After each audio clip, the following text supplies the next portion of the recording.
Raf, David, Andreas.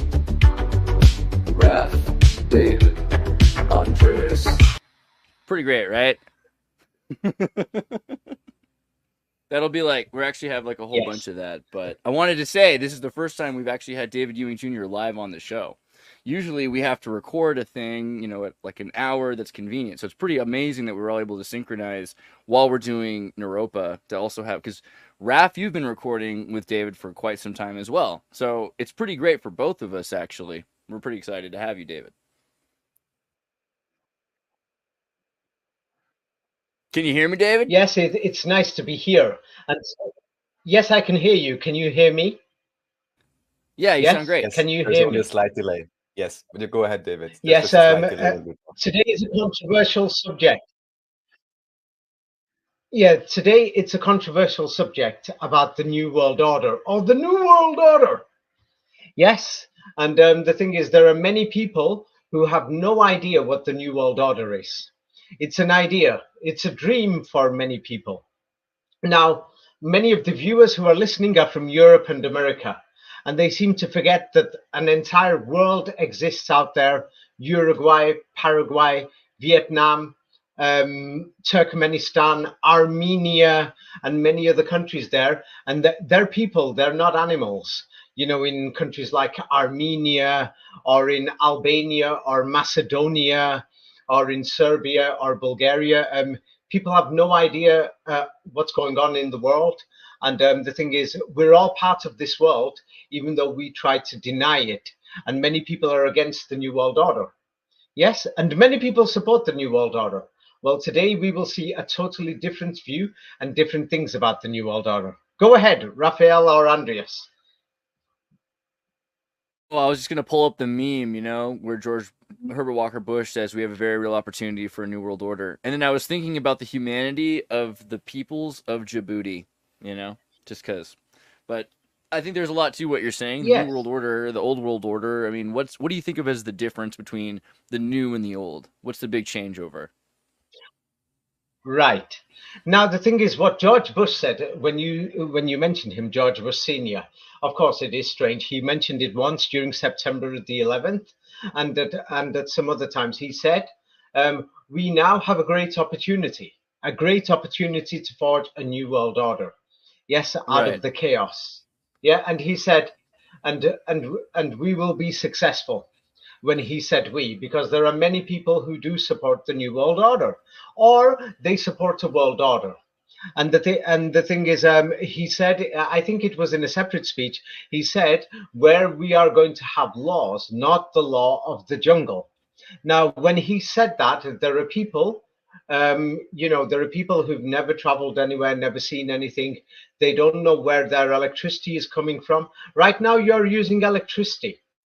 Right. Yes, or gas, water, or oil, and other things right now just to talk to me. Yes, and you don't realize what they're having to go through to get this. Now, of course, there's going to be many people who are saying free energy, but to do the free energy, you have to set up the systems. Yes, even if you say it's going to be from water or from the air, you will still need some form of resource, like maybe some metals or coal or oil or gas or something for the electricity. Now, the thing is, when they said the law of the jungle, like you mentioned Djibouti in East Africa, yes, there's Ethiopia. And there's even villages in North Macedonia. It's like I've been speaking to Macedonians recently, and they say there's many villages that are lawless over there. Yes, and but Djibouti is kind of an interesting case because Djibouti is such a control. I mean, it's controlled by the French and American, the French army and the American CIA, right? Like it's essentially. Okay, but why? Why? There are many people who are going to say, yes, there is a conspiracy. The conspiracy is they lied about history. Half the history they lied for good reasons. Today's the first time I'm saying this. And half the history is for bad reasons. And the thing is, the New World Order is actually divided and run by two different types of people. Half the people, and I can vouch for this, half the people are very good people, they're decent people, and they're trying their best to make everybody's life a better place while we're here. And the other half, yes, the thing is they're profiting from it short term, this and that, and there's an abuse of the system. So the thing is, if people are going to turn around and say, hey, the Bible says this, the Quran says this, the Talmud says this, the Hindu Vedas say this, and they're going to come out with religion, look around. Did God build your house? I'm not against God. I believe in God myself. Yes, but the question is, God didn't build your house. God hasn't prepared the clothes that you're working in. Maybe God created the resources, but the thing is, there's jobs that need to be done. Like, for example, we're having protest last week in England and riots, against immigration in England. Yeah, and in England, I will tell you from personal experience, 25, 30 years ago, the police force was actually ridiculous in England. They were backwards, they were abusive, they even used to swear. I've seen it myself, and so on occasions there were officers who were violent and things like this. But right now, in countries like Holland, Denmark, Germany, England, the police are actually very, very, very nice people, except for a minority. I mean, compared to the United States, whoa, I would turn around and think, don't mess with the police there, don't get them angry. In England, people are even abusing police officers in the way they treat them and record it. But the thing is that let's talk about immigration right now. Many people are not aware, just in the Persian Gulf countries, they're more like cities: Qatar, Dubai, Bahrain, Abu Dhabi, Sharjah, Dhahran in Saudi Arabia. I mean, there's over a million Europeans and Americans and their allies just in the region, just to go get the oil and gas. They've been living there for decades. Do you know this? Absolutely, and it's I mean, this has become a lifestyle where you used to hunt and gather wood, and now you're finding propane. It's completely the most amazing American conspiracy. Since we're talking about immigration, so now there's minimum 1 million who are there permanently, yes, and then there is another 2 or 3 million people coming and going all year round, or they're there on 5 or 10 year periods, and people are staying just in the Persian Gulf region for the oil and the gas. Now, let me say something. Yes, people who are sat there in England, or sat there in Holland, or the United States, or in Canada, who seem to think that there's free energy or something going on there, and they're complaining about these immigrants. Okay, send them all home and get ready to live in the 1950s with one light bulb, or even with a candle. Oh, in them days, they had one light bulb. Yes, they could just about survive. But now you've got your mobile phone chargers, your computers, your iPads, your how many light bulbs you leave on during the day, the televisions, everything else. And there's many things that you use. And the thing is, we've actually doubled or tripled or even quadrupled or beyond that for using oil and gas and many other things. So people are turning around, like in Paris, there's lots of Algerians, maybe even more than 1 million, I'm guessing, throughout France, Holland, places like that, Spain, Italy. I don't even know how many there is. But the thing is, let's just, throw them out, yes, and say, we don't like them all. We don't like their Muslims also. Throw them out, and then you'll see what they do. What will happen to the oil and the gas. Then we've got the irony of just like, how are you gonna try throwing people out from, like, look at how close Gibraltar is to Africa. I think Americans don't understand geography generally, but just when you understand how indistinct Africa is from Europe at so many points, it's not something that you can really say is geographically divisible. Right, like it's something you could very easily get. Yeah, okay. If you just swam, you're gonna get there. I could do this very easily. Yeah, I mean, right? Probably. I think some people have done it. I'm not sure. Many people, yeah, and plus there are tunnels. They say because there are monkeys in Gibraltar, so like monkeys that have come, the macaw monkeys that actually existed all the way up through. Yeah. Yes. So now the other thing is, for example, in the Irish Republic, they're taking Albanians there. And there's been protests there against them, saying Albanians are Muslim, why are they coming? Okay, now, In Europe, in Ireland, you're using electricity, oil and gas. Albania through Albania, maybe there will be a pipeline, and there's some agreements for the future. And people are using more and more electrical devices every day. And soon, with artificial intelligence, you're going to probably use double the electricity and the gas, oil and the gas, and these other things. So many of these things, they could just switch it off. They could turn around and say, okay, we don't mind going home, but what about us? What people don't realize is that we are paying them only a fraction of the cost for the oil and the gas. We're actually ripping them off. We're giving them salaries, $300, $400, $500 a month in their country to work for us, just so that we can play, go to the beaches and dance, nightclubs, restaurants. We've got clean streets. We've got everything. Now the thing is, they're only a minority here. In some places, yeah, there's large populations of foreigners. In some places, yes. But the thing is, the benefits, okay, let's cancel it and let's go back to before 1950. What are you going to do? Send your sons to invade Algeria and kill them because you want things from their land, but then you don't want to give them anything back. You don't want to give them the cash. That's why they take these migrants. You don't even want to pay. Oh, yeah. And then the amount of people who are just getting free government money saying, hey, I'm an alcoholic in Europe. Millions of people in Europe and America. Hey, I'm a drug addict. Millions of people are, I take regular drugs. I can't work. Hey, I'm a single mother because, people didn't care about the family system. All these, fathers who are just having babies who don't even care, just dump the child and things like this. Who's going to look after these things? And then they're saying Islam is a bad system. Okay, let's say you are the elite in the New World Order. Yes? Yes, can you hear me, Andreas? We can hear you. Yeah, we can hear you. Yes, so now let's say us three are the elites. We tax people, but the thing is we're rich anyway, so we have to spend it on the economy. Now, let's say that Raphael is looking after a Muslim country, let's say Saudi Arabia. Andreas is looking after the United States. I'm looking after Europe. Now, Raphael, in his budget, he's got more cash. And the people in Saudi Arabia, they could buy more cars, beautiful things. They can hire workers as servants in their homes. They've got more cash. But Andreas, you and me, we've got less cash. Do you want to know why? What are we doing with our cash? Why do we No, have we're cash? not spending anything. We're not doing anything. It's the people. They don't want to look after their parents after the age of 60.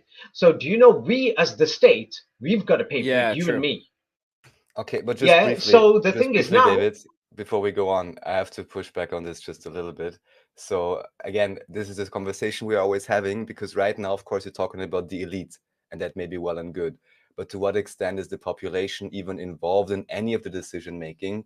To what extent do they even understand what's going on? And to what extent are they at the absolute mercy of, at least now, decades at the very least, of absolute brainwashing, which is today, I guess, obvious to anyone who has even one eye open. So this is always the thing that bring people forward. Are going to say what to say about this. Okay, if people are going to say brainwashing, now the thing is, many people are not aware of this.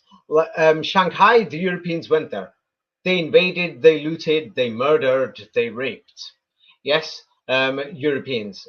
Yes, and then when they went there in the 19th century, after that, they built a city there. Many people, Tartarian people, will say some of the buildings are older. Okay, that's history, but previous history, that's a different topic.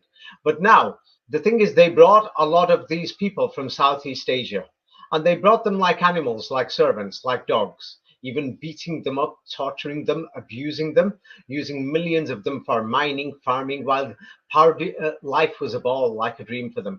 Just look at Shanghai in the 1930s and 40s, how they were living compared to the local people who they basically brought as slaves.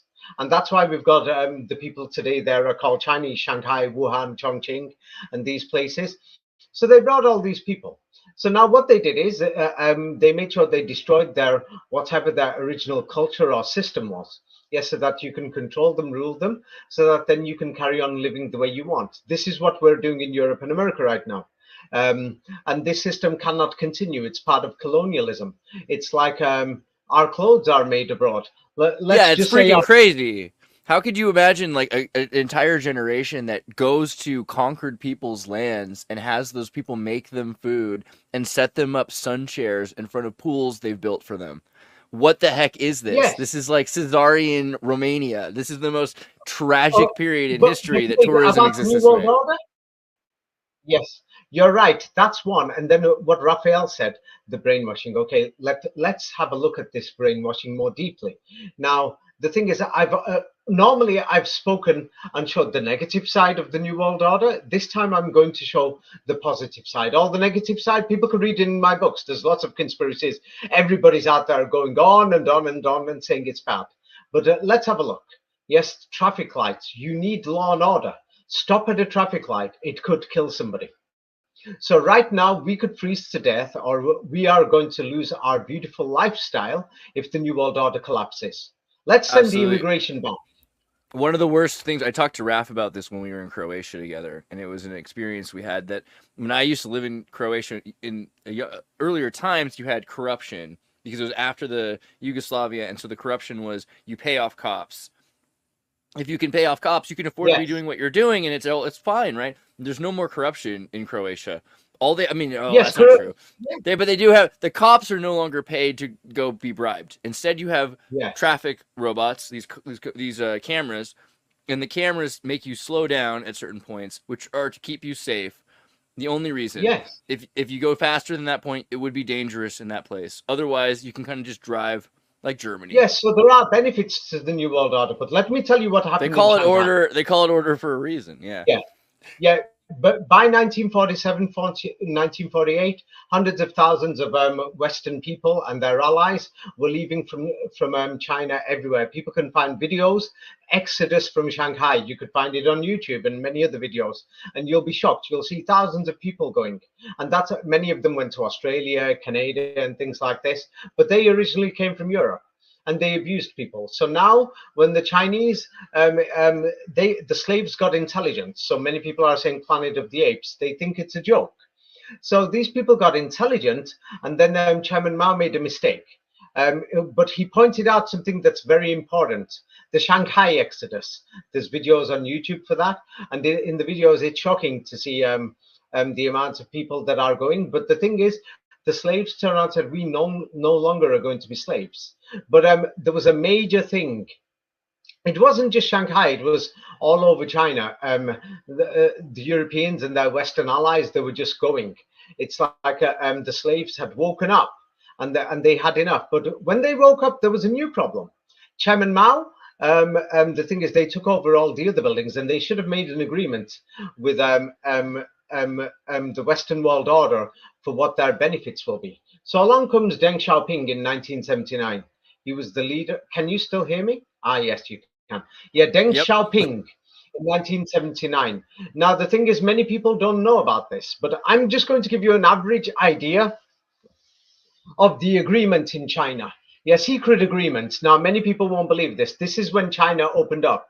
Yes, and realistically, yes, there's people in Australia right now, and they're going to say David is actually speaking up for certain parts and points in the New World Order. And because when I went to Sydney and Melbourne, it looks like up to half the cities are now, Asian immigration, China, Taiwan. Yeah, but I was just thinking to myself, and we just got banned in China because, like, I don't know if they don't feel as. Okay, but let me tell you the reality. I've never said these things, but I'm going to say them. It's because I've realized there's so many truthers out there, and many of the truthers have got hate. And the thing is, many of them are just out for their own gains, PayPals, a number of viewers, things like this, adverts, and many gains. Many of them actually are. And the reality is, they don't realize is that what they could do is cause instability, violence. I mean, in England, they were throwing bricks at police officers, injuring them. Nice men who've never hurt anybody, many of these police officers. They're actually so nice, I'm not joking to you, that I turn out and think, how could they have become so nice compared to 25, 30 years ago? The majority anyway. So the thing is, if you want to protest, go ahead and protest. I mean, why the hell are you attacking police officers? Now about the immigration. Stop the Albanians from coming to Well, England. I just want to say, because as a Californian raised by like leftist Wiccan lesbians, basically, that the communists probably got to me at some level, because I always was It's not told about communism. There is no real communism. Deng Xiaoping is like Trotsky for Chinese people, and pretty cool. And that's Yeah, like, it's not as a really Californian, communism. that's a compliment. Like Deng Xiaoping, Okay. everything I've heard about him, basically, we're told, and yet I'm worried to say that, because I believe the PRC kind of Stalin erased him, right? They don't really like talk. They think he had some errors, right?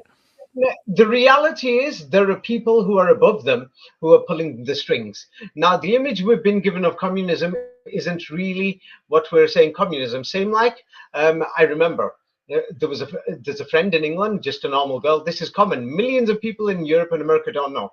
I turned around to her and I said, I just got a call from Tokyo. And I said, oh, Tokyo is amazing. I've got to go. I'm going to Tokyo. Do you know what she said to me? What's a What? Tokyo? What is a Tokyo? She didn't know. Yes. So the thing is that now let me explain to you. So it's not communism as in communism. Yeah, they did stars, uniforms, things like this. But when they threw out the Europeans, they realized something, because the Europeans, Europe was the center of the old world order. Whatever the old world order is, it's described more in details in my books, Tartaria. There's a whole series of the books, and the thing is, Look at these whoever hats, destroyed, right? Yeah. yeah. That's because the Russians were in the north and they gave Beijing to the Chinese, just after the Second World War. Stalin did. They didn't have to. Yeah, many people don't know this. The thing is, so let me tell you about this is really important what Raphael said. So now the Chinese made a mistake. They didn't realize that whoever destroyed the old world order, they took control of all the technology, all the science. Almost all the skyscrapers in, let's say, if you check in Shanghai, in Wuhan, in Changsha, in Qingdao, wherever you go in China, or Kuala Lumpur, or even in Dubai or wherever, yeah, you'll see companies like Samsung who are involved in the design. Can you imagine building a skyscraper? You've got to make it stable so that it doesn't rock, so that it doesn't collapse. When you go through the designers, architects, normally you'll find for many of them in China, some company in California. Yeah, I think they're a Jewish company, a Jewish managed company. Now, we'll talk about Israel in a minute, yeah, because there is the Jewish New World Order conspiracy theorists. And I've said theorists because many people have no idea what's going on. Look at these buildings. How are you going to keep them stable? Yeah, and the thing is, the apartments in New York, 10, 20 floors. I mean, we've got thousands of these apartments all over the world. And the thing is, the technology was kept by a group of people. Now, these group of people, the thing is, they're not after money. The old world has been destroyed. Now, within that group of people, there are some people who are saying we want money or control in this new world order. So therefore, there is corruption. And then, as you said, in Croatia, the police force, it's still like that. And you could say probably in Kazakhstan, Uzbekistan, even in China, unfortunately. It was a little like that.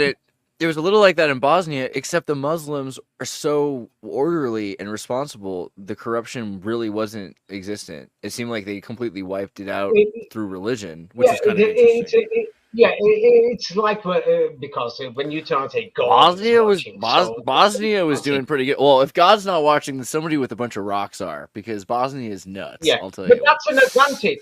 Like I said, when I taught the Middle East, I found it safe in most Middle Eastern places because right. There's always God. Because you're kind of a goody two shoes like me. Yeah, I get it. Yeah, as long as you walk in the light, you don't have to worry about the shadow. It's true. Just go to Latin America and you have to worry about the shadow, where God is not watching and you don't have these Muslim beliefs. But anyway, for Raphael's question, so let me tell you the big agreement in 1979. So the Chinese, when they got rid of the Western world order, what they had was nothing. No technology, no machinery. They didn't even know how to do it, so the country cannot develop. So Chairman Mao and his allies, they turned around and thought, they said something. During the 19th century and early 20th century, what nobody knows, Europe and the white races had amongst the highest birth rates in the world, that they were outnumbering many other countries around the world. Okay, I will say The this. thing I is, will they say had this. China had the best propaganda of any country, the best art of any propaganda of any country, that's what we're told in the culture media. in the world. No, you're looking at the 1960s, but the reality is most people were living in the villages. They didn't have a television set. Nobody Right. saw this propaganda. No, Actually, but if you go to they would go China, into these towns and they would put up on rice sticky these no, paintings that were brought in, paid for by the Rockefellers. Many of the towns were small. The history of this communism is actually a total scam.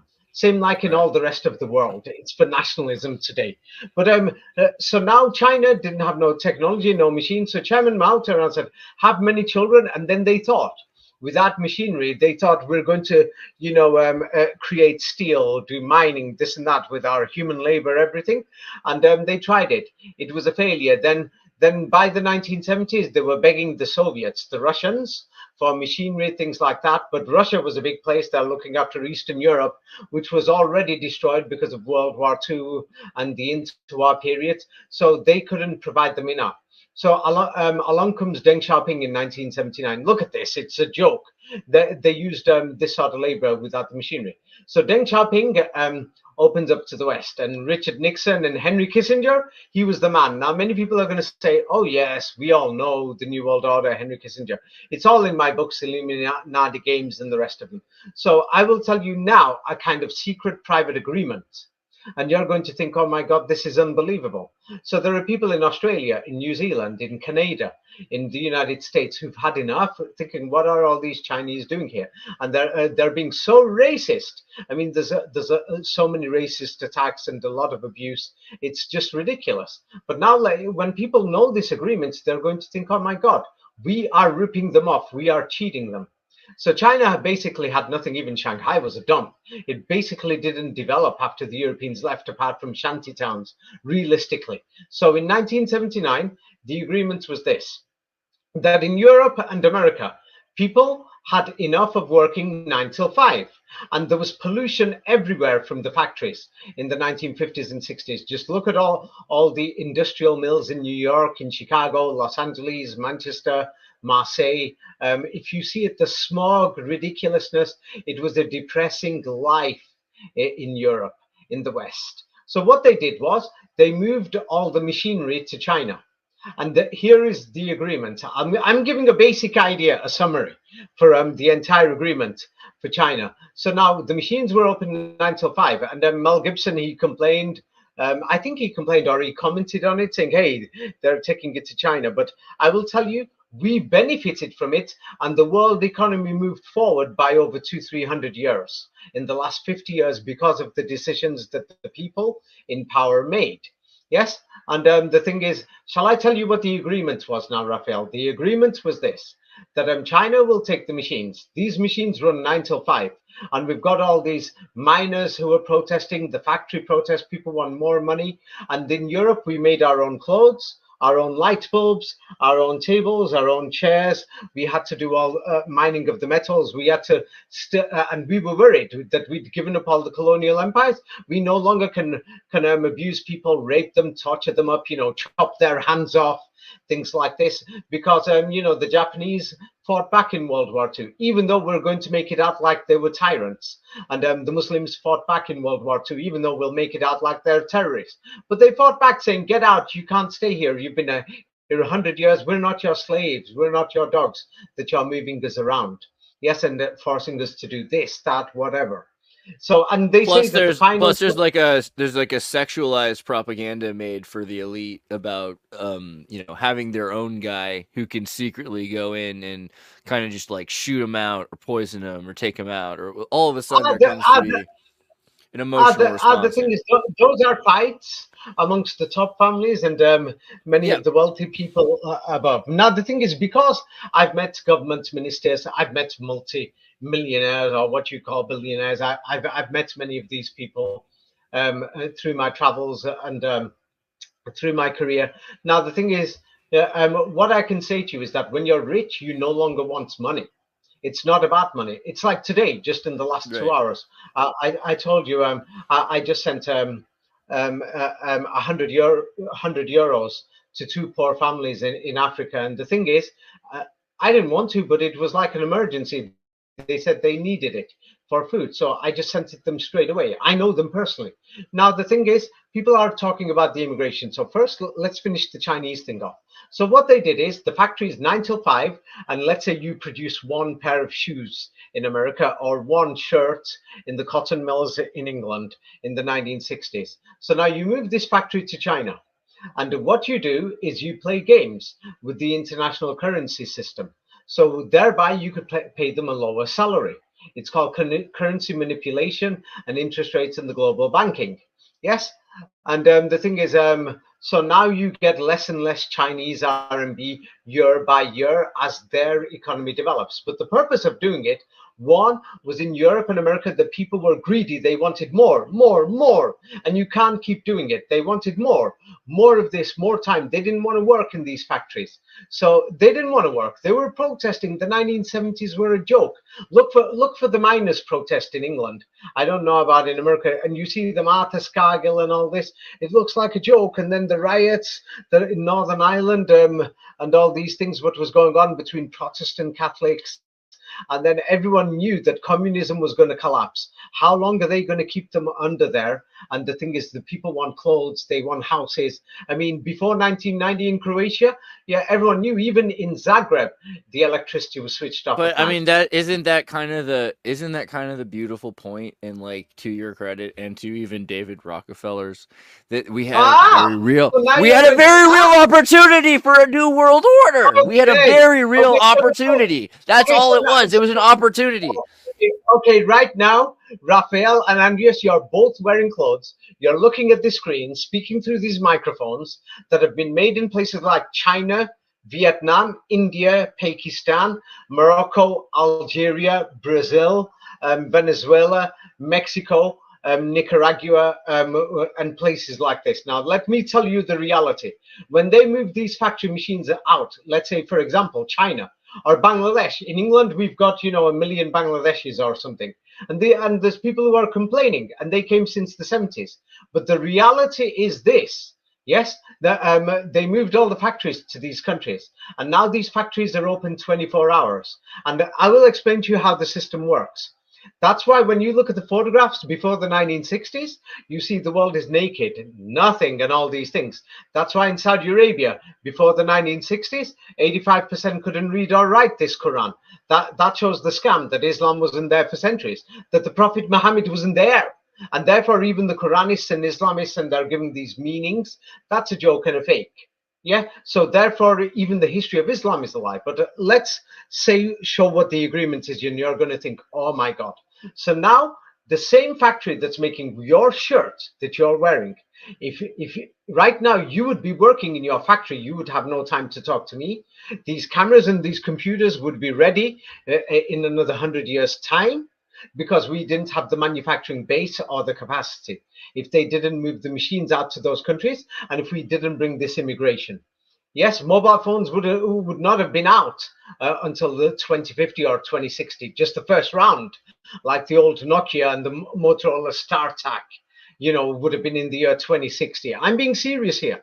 People are going to say, no way. Yes, it is. Yes way, my sir. Have you been to the villages in China where they're working like dogs, even the children, separating the metal parts, plastic bottles, mining in India and things like this? Have you seen it? And you're complaining the Indians are in Toronto, they're in London. It doesn't matter if they're Indian Muslims. Half of them are Muslims, or Indian Hindus, or Indian Sikhs. You're complaining. That's because we sent those things over there based on an agreement so that the majority of us in Europe and America can enjoy the products. Now, let me tell you what the product agreement deal is. Let's say Bangladesh, for instance, or Pakistan, or Vietnam, or Indonesia. What they do is keep the machine 24 hours. And if they don't keep it 24 hours, one, they're only going to pay 1/3 of the salary that you pay in Europe. 1/3. 1/3. The other 2/3 of the salary money came back to modernize Europe and America. That's how we mysteriously made Europe and America so fast, so beautiful after the 1980s. Everybody tells you that after the 1980s, the West turned beautiful. Everybody will say this. It just suddenly turned beautiful, clean air, everything. You've got more time. You could go on holidays. The 80s and the 90s was the beginning. Everybody will say this. Before that, people were working. And then they'll say it started into, it started from, the 1980s, the big rock and roll, sex, drugs, rock and roll. Before that, they knew it. It was a minority, but it became big. The people had the free time. Because now that the factories are over there, we now can have the service industries in Europe and America.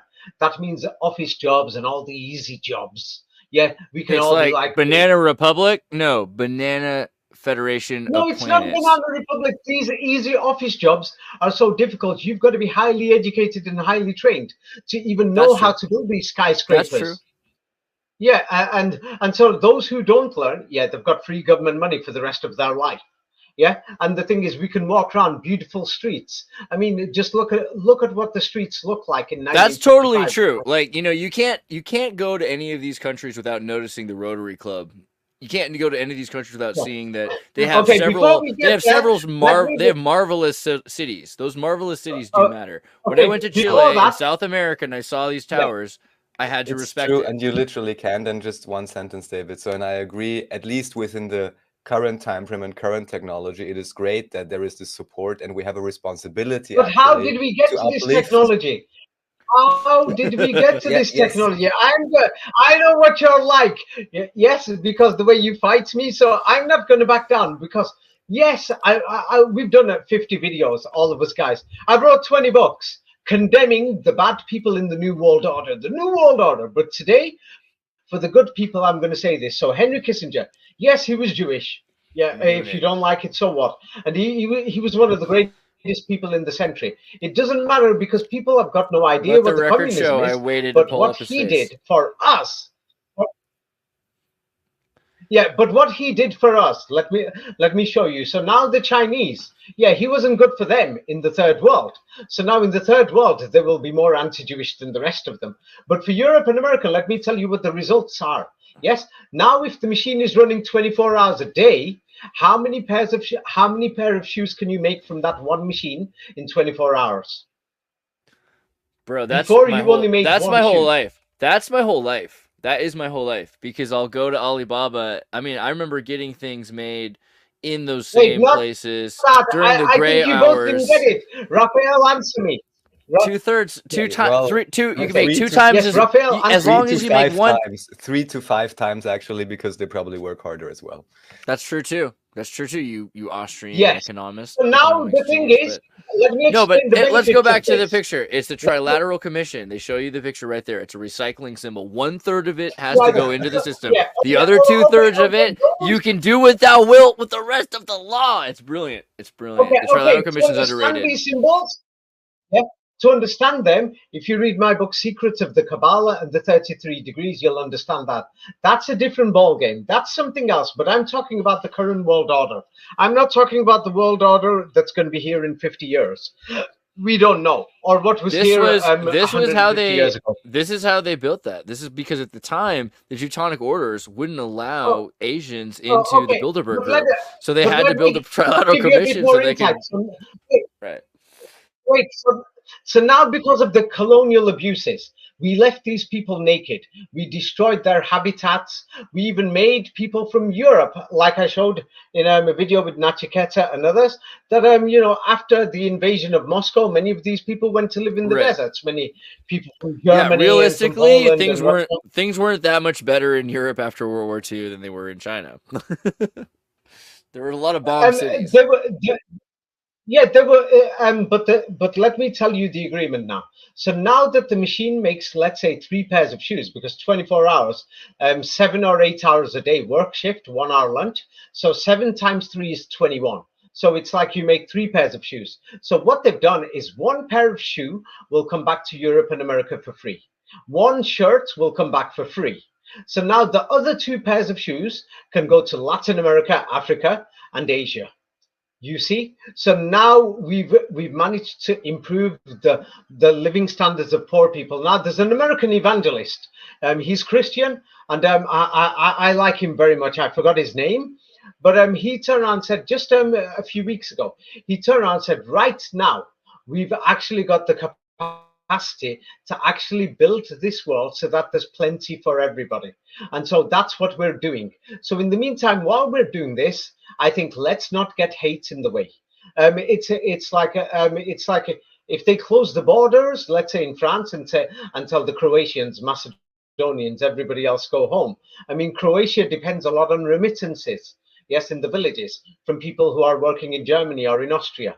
Right. It's like if they close the borders in the United States, the thing is, people in Central America, they're sending money back over there. But while we are robbing Central America, we're robbing these banana let's republics. compare. Fair enough, but let's compare that to Germany in World War One, or the Axis in World War One, where they were their inflation and destroyed economy led to such hatred that they ended up creating a war effort that led to the Third Reich, right? Which is a major. The history of, yes, Germany's economy collapsed not because of Western whatever. It's because the reality is, it's like it's No, not it's a just Croatia, colonial. Macedonia. It's a colonial war. When you win a war and you have a war debt afterwards, this isn't even a European thing. Like you go to Africa Wait, and you kill somebody there's else's more. tribe, It's you owe like chickens for the deaths of all I those pointed, soldiers that died. I pointed out to, yeah, I pointed out to Raphael that many people don't know that Germany was the Ottoman Empire that ruled Croatia and Macedonia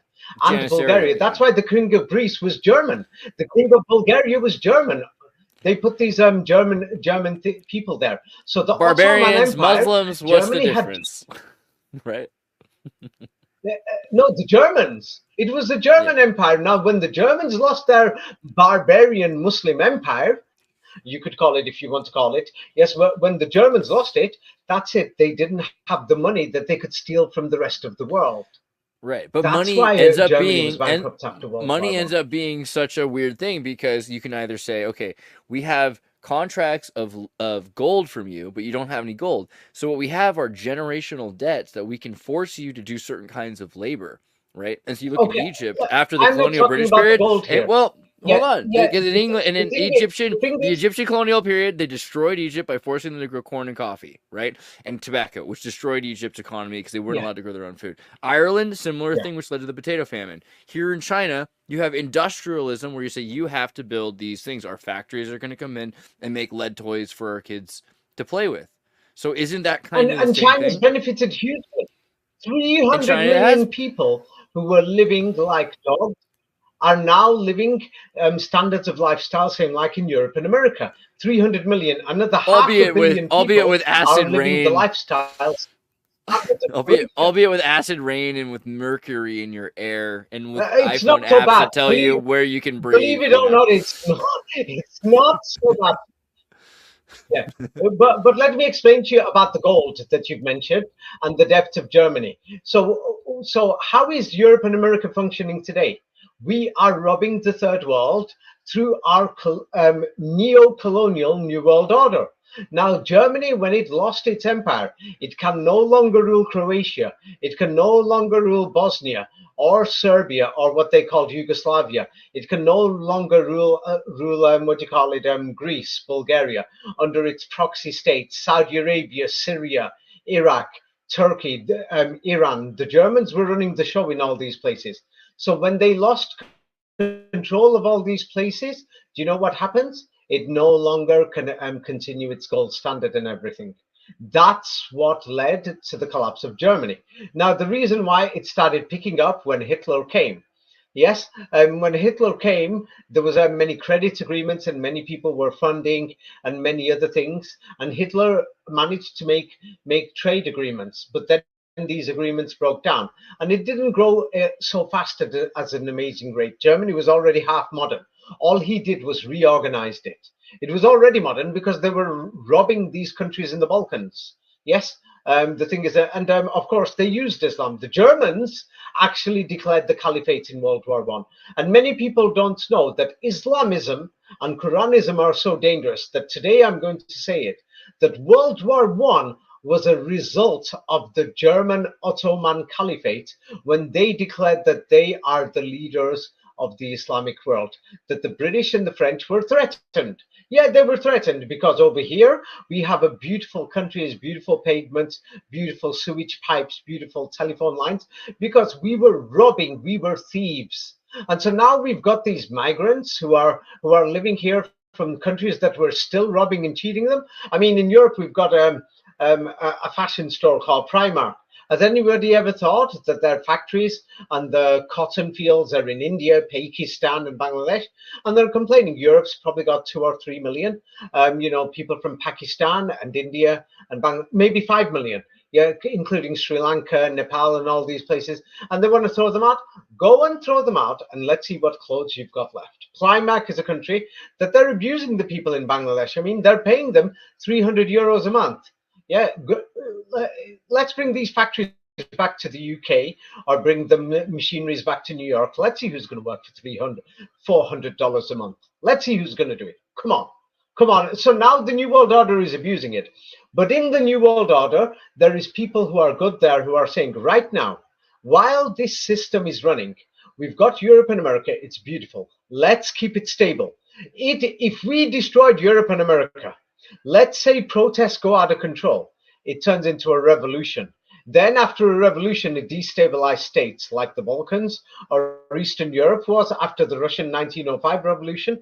Eastern Europe still hasn't recovered. It's been 100 years since the Balkan Wars. Even Croatia isn't fully developed. I mean, so the thing is, the mistakes, any mistakes. So one, the New World Order, we have benefited. So now what I suggest is, what many people at the top are suggesting, half the people, is let's share this wealth. There's plenty for everybody. That's what to do right now. And the thing is, while the Industrial Revolution was taking place in Europe, the birth rate was so high, people were having 5, 6, 7, 8, 9 children. Right now, in the other side of the world, they're having 5, 6, 7, 8 children only because of the Industrial Revolution. But if anybody looks at the Industrial Revolution, every country in Europe, Poland, Norway, everything, it looks like that we've got to the stage whereby even in China, the population is now going to go down. In Iran, it's actually started going down. It's no longer going up. It's because the Industrial Revolution has reached a climax in some of these countries. Now, the places where it hasn't reached a climax is Latin America and sub-Saharan Africa, like Congo, Nigeria. And those places are the places to watch out for. Yeah? And if somebody's going Latin to America's having problems. Latin America's having problems because Chile is 1.1 is pretty low. Argentina is like 1.8. Those are pretty bad. Those are like the 1.8 is like New World Order is many of the figures are just fake. Many of the figures are actually fake. The thing is, because not about fake. They can't be bothered doing proper, accurate. I don't know. I mean, when I'm in Chile and stuff, I see a lot less people. It used to, you have 20. Your mom has 20 siblings. No, your grandma has 20 siblings. Your mom has 11 siblings. You have 2 siblings, and then you have and your kids are a cat. Right, you have right. There's many more reasons for this. It's because after the Pinochet regime collapsed, there was mass urbanization in Chile. So now people will say they will see less people, but look how big Santiago has grown. True. Look how big it's grown just in 30 years. It's doubled its size. So people don't realize, yes, the cities have more than doubled or tripled. Santiago, especially. That's also because in South America, people are leaving. It's crazy. People are still leaving their smaller towns to go to cities, like they did 50 years ago before the internet. Yes, they're going because the cities are developed. And now the thing is they can go because they've got shoes. They couldn't go in 1960 or 70. Many of these villages had no shoes. Yeah, so the thing is, we should be thankful to the New World Order for this. And now many people are going to say, yes, there are many racist people who are saying, what about the white population? It's going down. White genocide, blah, blah, blah. Okay, what about the 500 million plus white people who have left Europe in the last 100 years? Yeah, nobody's talking about the whites who've gone to Chile or the whites who are living. If you've been to Chile, you've seen them in Santiago. The Europeans, they're everywhere. They dominate everything. They're like the upper class. They're the upper class, but everyone knows this.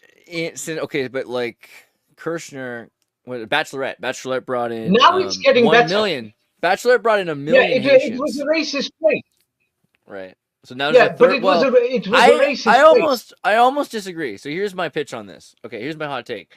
Argentina was already racist because they put all their persons of color in the front lines in the early 19th century. Chile had forgotten what racism was, because all they had at that point, this has been 20 years after Pinochet. We're talking American television. Yeah, they're but watching it's Fresh still Prince of yes, Bel-Air. They think Will yes. Smith is cool. Okay, And all yes, of a sudden, they've you're never right. seen a Which, Chileans had never yeah, seen a black person before. And all of a sudden, they bring in 1 million people yeah, that are not. They yeah. don't No, I'm look not like talking them. about that. Oh, I'm not talking They about don't black speak. racism. They don't. I'm No, talking but like about, it's even weirder than that because they don't even speak Spanish. They're Haitian. They speak French. So you have a completely yes, different class of yeah. people. No, And so your only understanding of I'm these people talking is they about, don't speak the same language as you, and then they're supposed to do the yeah, jobs you don't want to do, right? Because they bring them to all the places in yeah. Chile that I'm they're talking moving about the away from. Indians. Everyone's going into Santiago, and the Mapuche Yeah, are being replaced. The Flaite, okay, there's the yeah, Mapuche are the indigenous. The Flaite yeah. are Okay, the I'm talking about rednecks, the right? Indians, not black racism.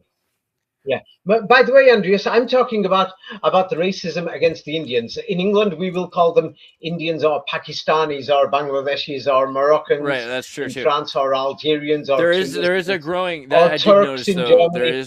There's a growing because there are a lot of Yeah, people that Muslim. that Venezuela are yeah. Muslim, so yeah. South America has Yeah, a lot of no, Muslims. not those. No, I'm talking about the native Indians. What we call the Latinos. The natives look similar to Algerians. They look like Moroccans in Latin America, or they look like Pakistan. Maybe a bit of a different hairdo, or maybe the eyes are slightly different, and things like this. But the thing is, the racism. I'm not talking about the black racism. You're right about the black There's racism. extreme They didn't racism have. in South America. They have It's weirder. It's weirder than it is in America. They're more racist. yes. I remember going Yeah, into a yeah. restaurant and a So the thing lady is, would have liked me, but but then I had a but black now friend I'm with me talking or an about the indigenous white friend. Yeah. genocide. Yeah, yeah. Okay, so now let's make it clear about the white genocide. Yeah, about the white genocide. We're talking just in Latin America. In these places, there's up to 250 million people whose origin is Europe. Now we don't True. have we don't have 250 million. There's 500 million, including U.S., Canada, and and Australia, and many other places of white people who've left Europe. Now, all these people who are complaining that there's black people in Europe. Oh my God, I don't like these Africans who are crossing over to Italy. Oh, they're bringing all these blacks to Milan from Congo. I Oh, admit they're I have heard bringing that. Ethiopians and Sudanese to Sweden. I've heard that. Okay, It's you sad, know but I've what? heard it. I Yeah. do not see half a billion. I don't see 500 million Indian, Algerians, Bangladeshis, Moroccans in Europe. Do you see 500 million now in No, Europe not or nearly. America? Not really. Immigrants. 500 million. Admit I'll consent to No. or I'll concede to the fact So that the when day I've there is traveled I'll concede that when I've traveled across Europe, there are places in Europe where there are disproportionately almost 99%. Like if you go through France, there are parts of France which are almost disproportionately 99 to 100% foreigners, yes. refugee encampments. Yes. And so it's really interesting to me that But- Europe but- is big enough that you could displace enough Yes. people. It's possible that I just didn't see it. But I'll admit that if you were okay. going by the regular so now numbers we to could- the major so now cities, we could turn it around should and be say- way more people. Yes. Oh, okay, so now the thing is, they had these debates at the United Nations, and many other places, even in the 60s, 70s, Che Guevara and Fidel Castro. If somebody's going to say, oh, David's sticking up, well, Che Guevara, Fidel Castro, the rest of them, Malcolm X, they spoke out. But even though it doesn't matter if they were global actors or working for the side that was good, but they had a point. There's 500 million, and if somebody's going to say there's entire districts in many cities full of foreigners, yes, what about entire districts, yes, in Argentina, in Buenos Aires that are white European? What about in Uruguay, in Paraguay? Yes, what about in Bolivia? Yes, what about in Florianopolis? Yes, and the thing is, do you know in the 19th century, when the French invaded Moscow, a major reason why Napoleon and the rest of his forces had an advantage is because in the 17th century, they developed this thing called the gun. Psh, psh. Yes, they developed it more, mass manufacture. Before that, people had more swords. So when the French marched through Germany, through Prussia, and to get to Moscow, yes, the people were terrified, they ran. Yes, basically because they didn't have the weapons ready.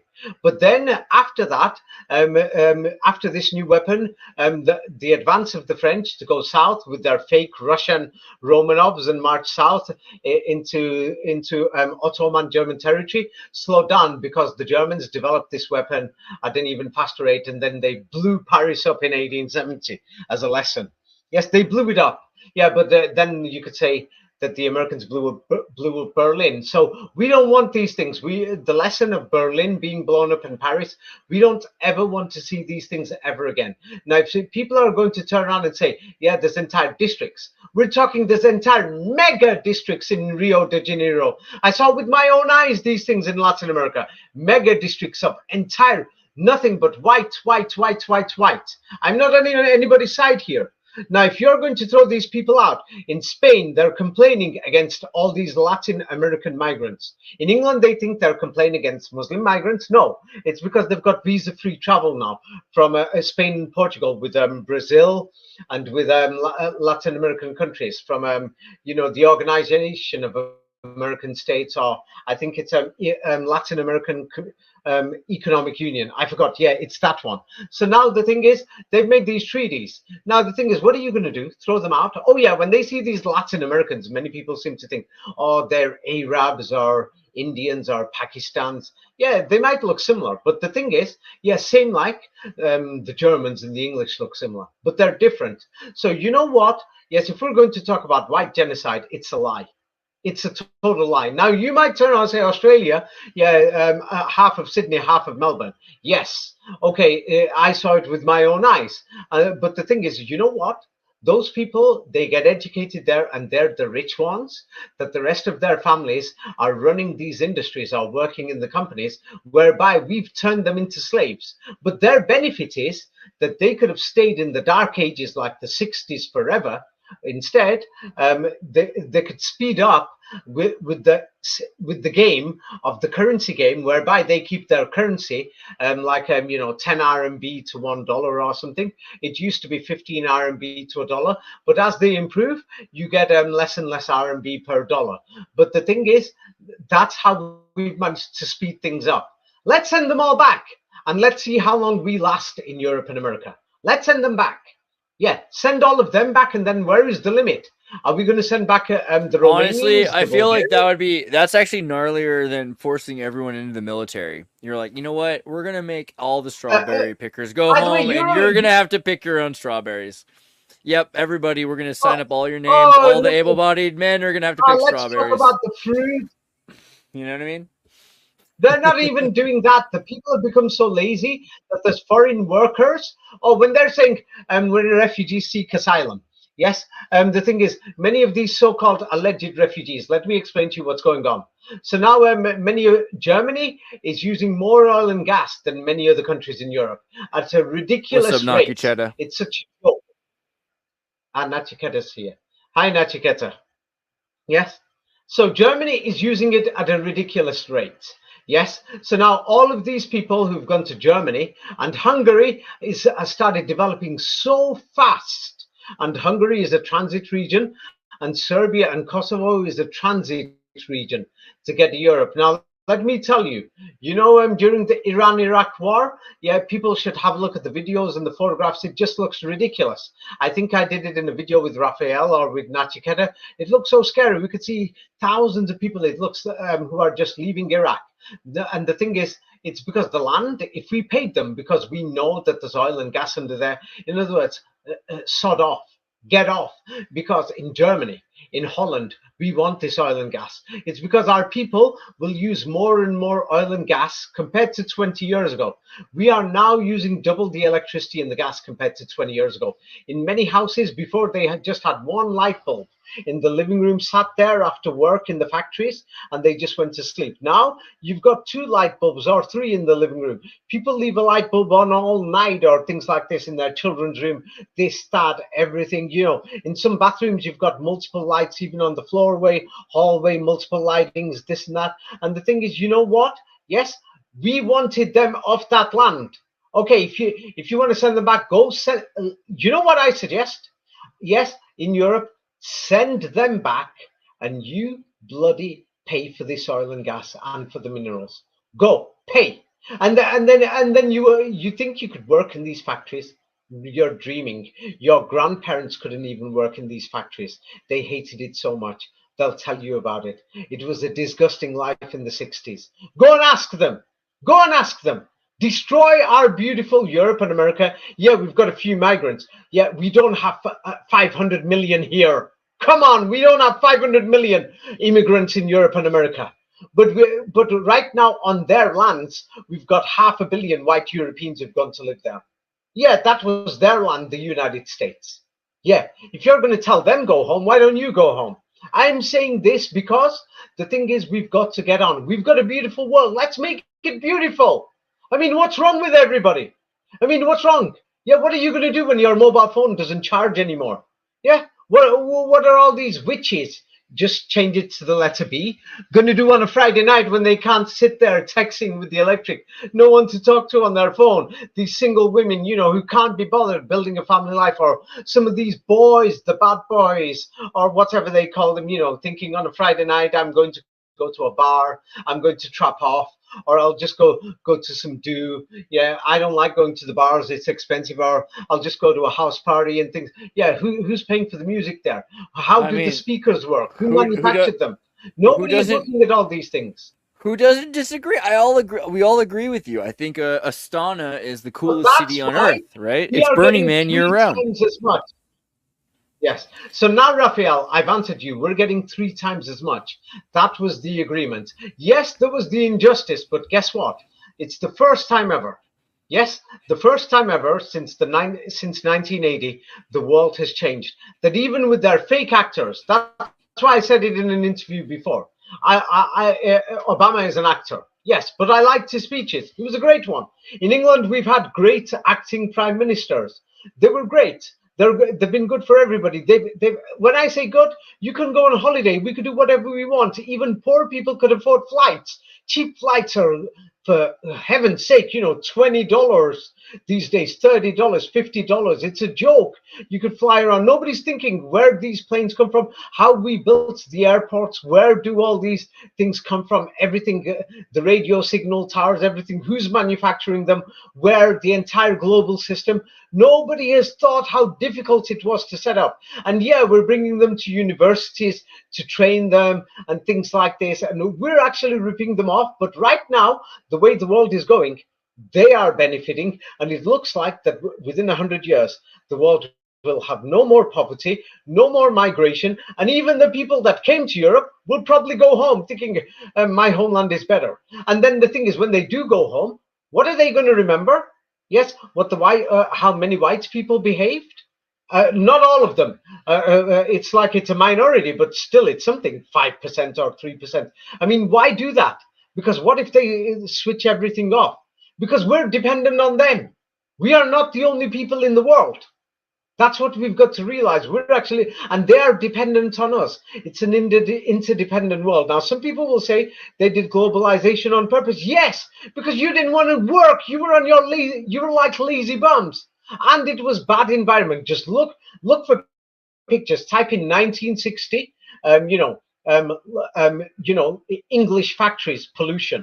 Just have a look at the sky. You couldn't even see the sky. It was worse than what is in China now. We need a new name for goth. That's what we got to call goth. Because, like the goth movement has nothing to do with like Visigothic colors like crimson and periwinkle and like marigold. You know what I mean? Like, this is goth. Goth people, when they're talking about goth, they're talking about British people covered in soot. And that's all right. There's nothing wrong with that. That's what they love. That picture, all the factories are switched off. Maybe this was taken.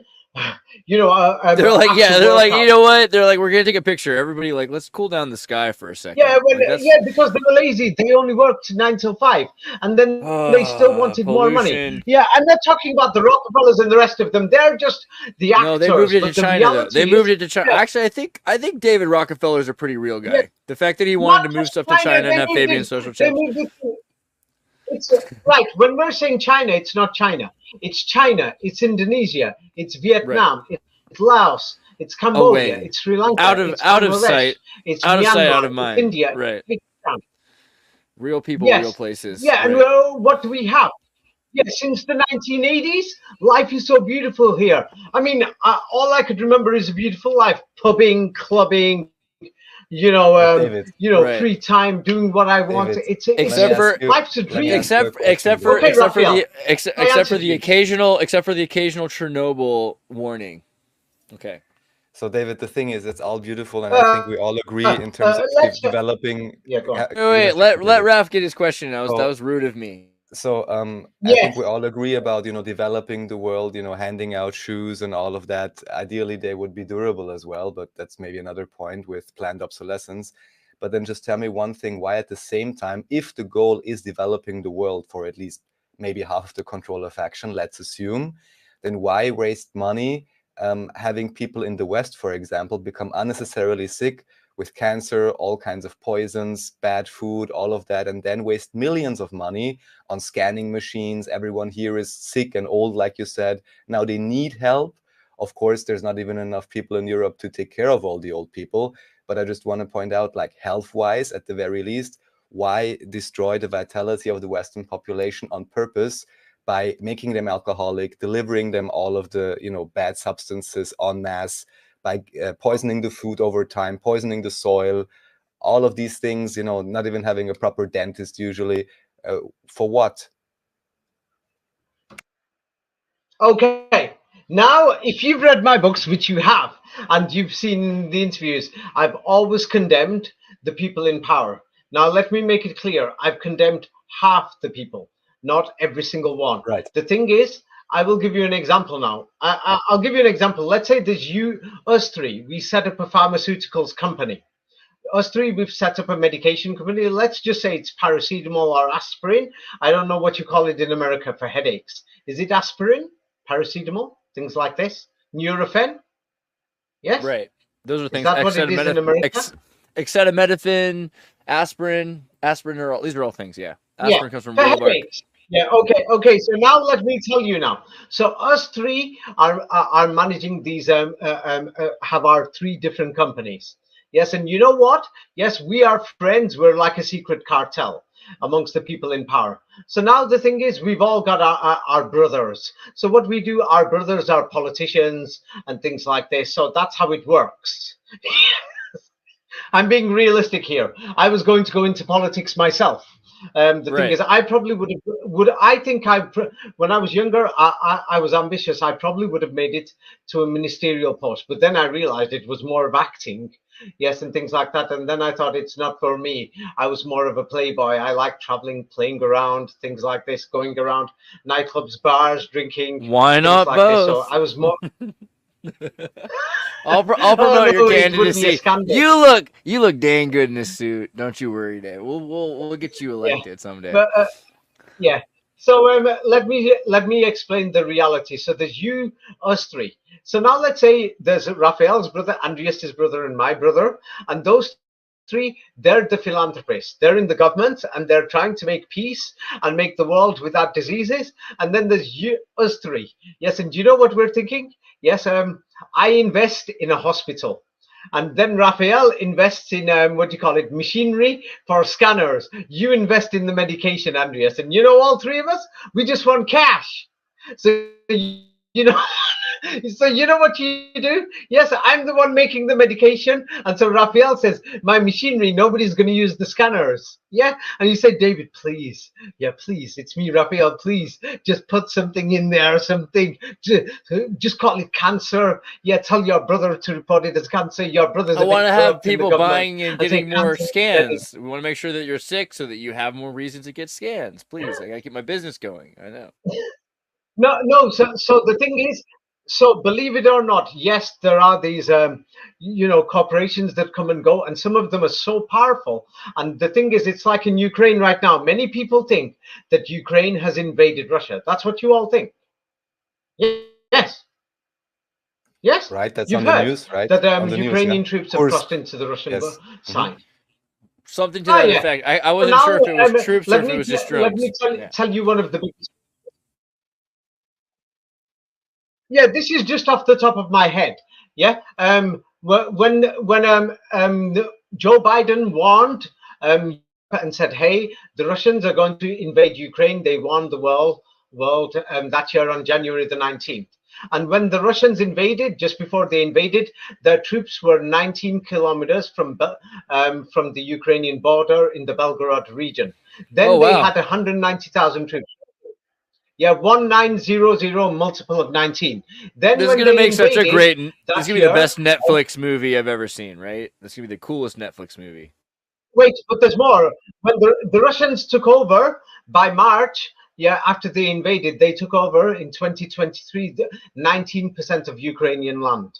Yes, and then when the Russians advanced on Kiev, they had to retreat after 19th of April, and the furthest their army got to was 19 kilometers from the center of Kiev, apart from a few units. Can you see the scam in the code? So now let me tell you, because there is a war going on, but Kate like Blanchett. the Ukrainian army that's in Russia, it's not the Ukrainian army. Let me tell you who it is. If anybody sees the region that the area that the Ukrainian army has gone into, they have gone in there to blow up the oil and gas facilities. And did you notice that, what do you call it, a large percentage, could be even up to half, of the Russian troops come from what region in Russia? What region would you say? Think. Chechen. The Chechnya, yeah, Russian a good troops call. Where? Chechnya. Why would that be? Because Chechens are freaking based. They're like okay. I will tell you why and that like is. Also because socioeconomic reasons. No. And the thing is that that's what anybody would assume. And there's one reason why they're fanatical. Yes, because of Islam. It's like many people would say they're Muslims. But the other reason is this: many people don't realize that Russia's oil and gas that they supply to Europe comes from the Muslim regions.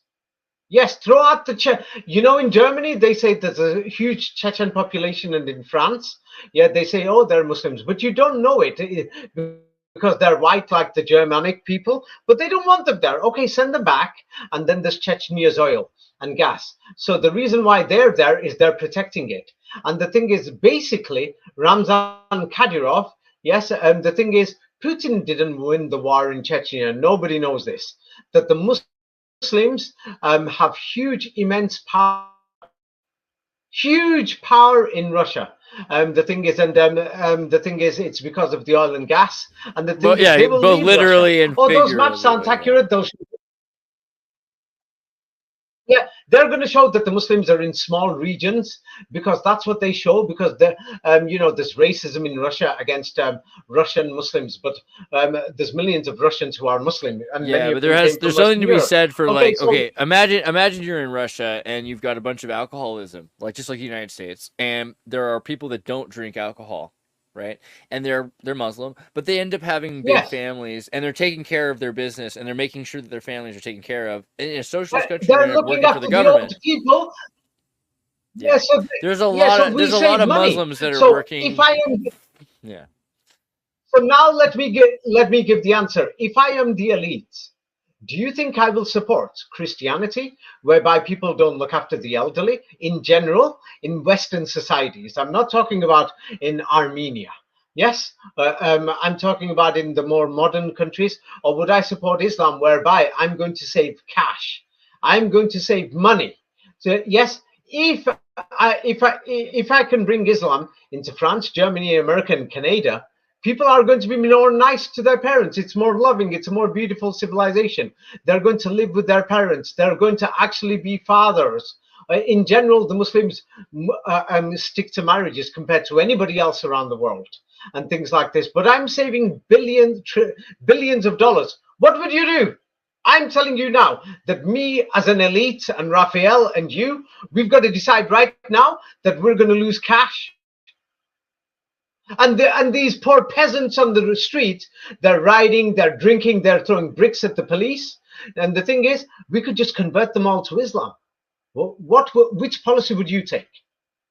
I'd show you the Book of Mormon. Now, then you will understand what. Then I don't want you to hide it, or otherwise people won't understand the New World Order, because they're asking, why is there this Muslim immigration?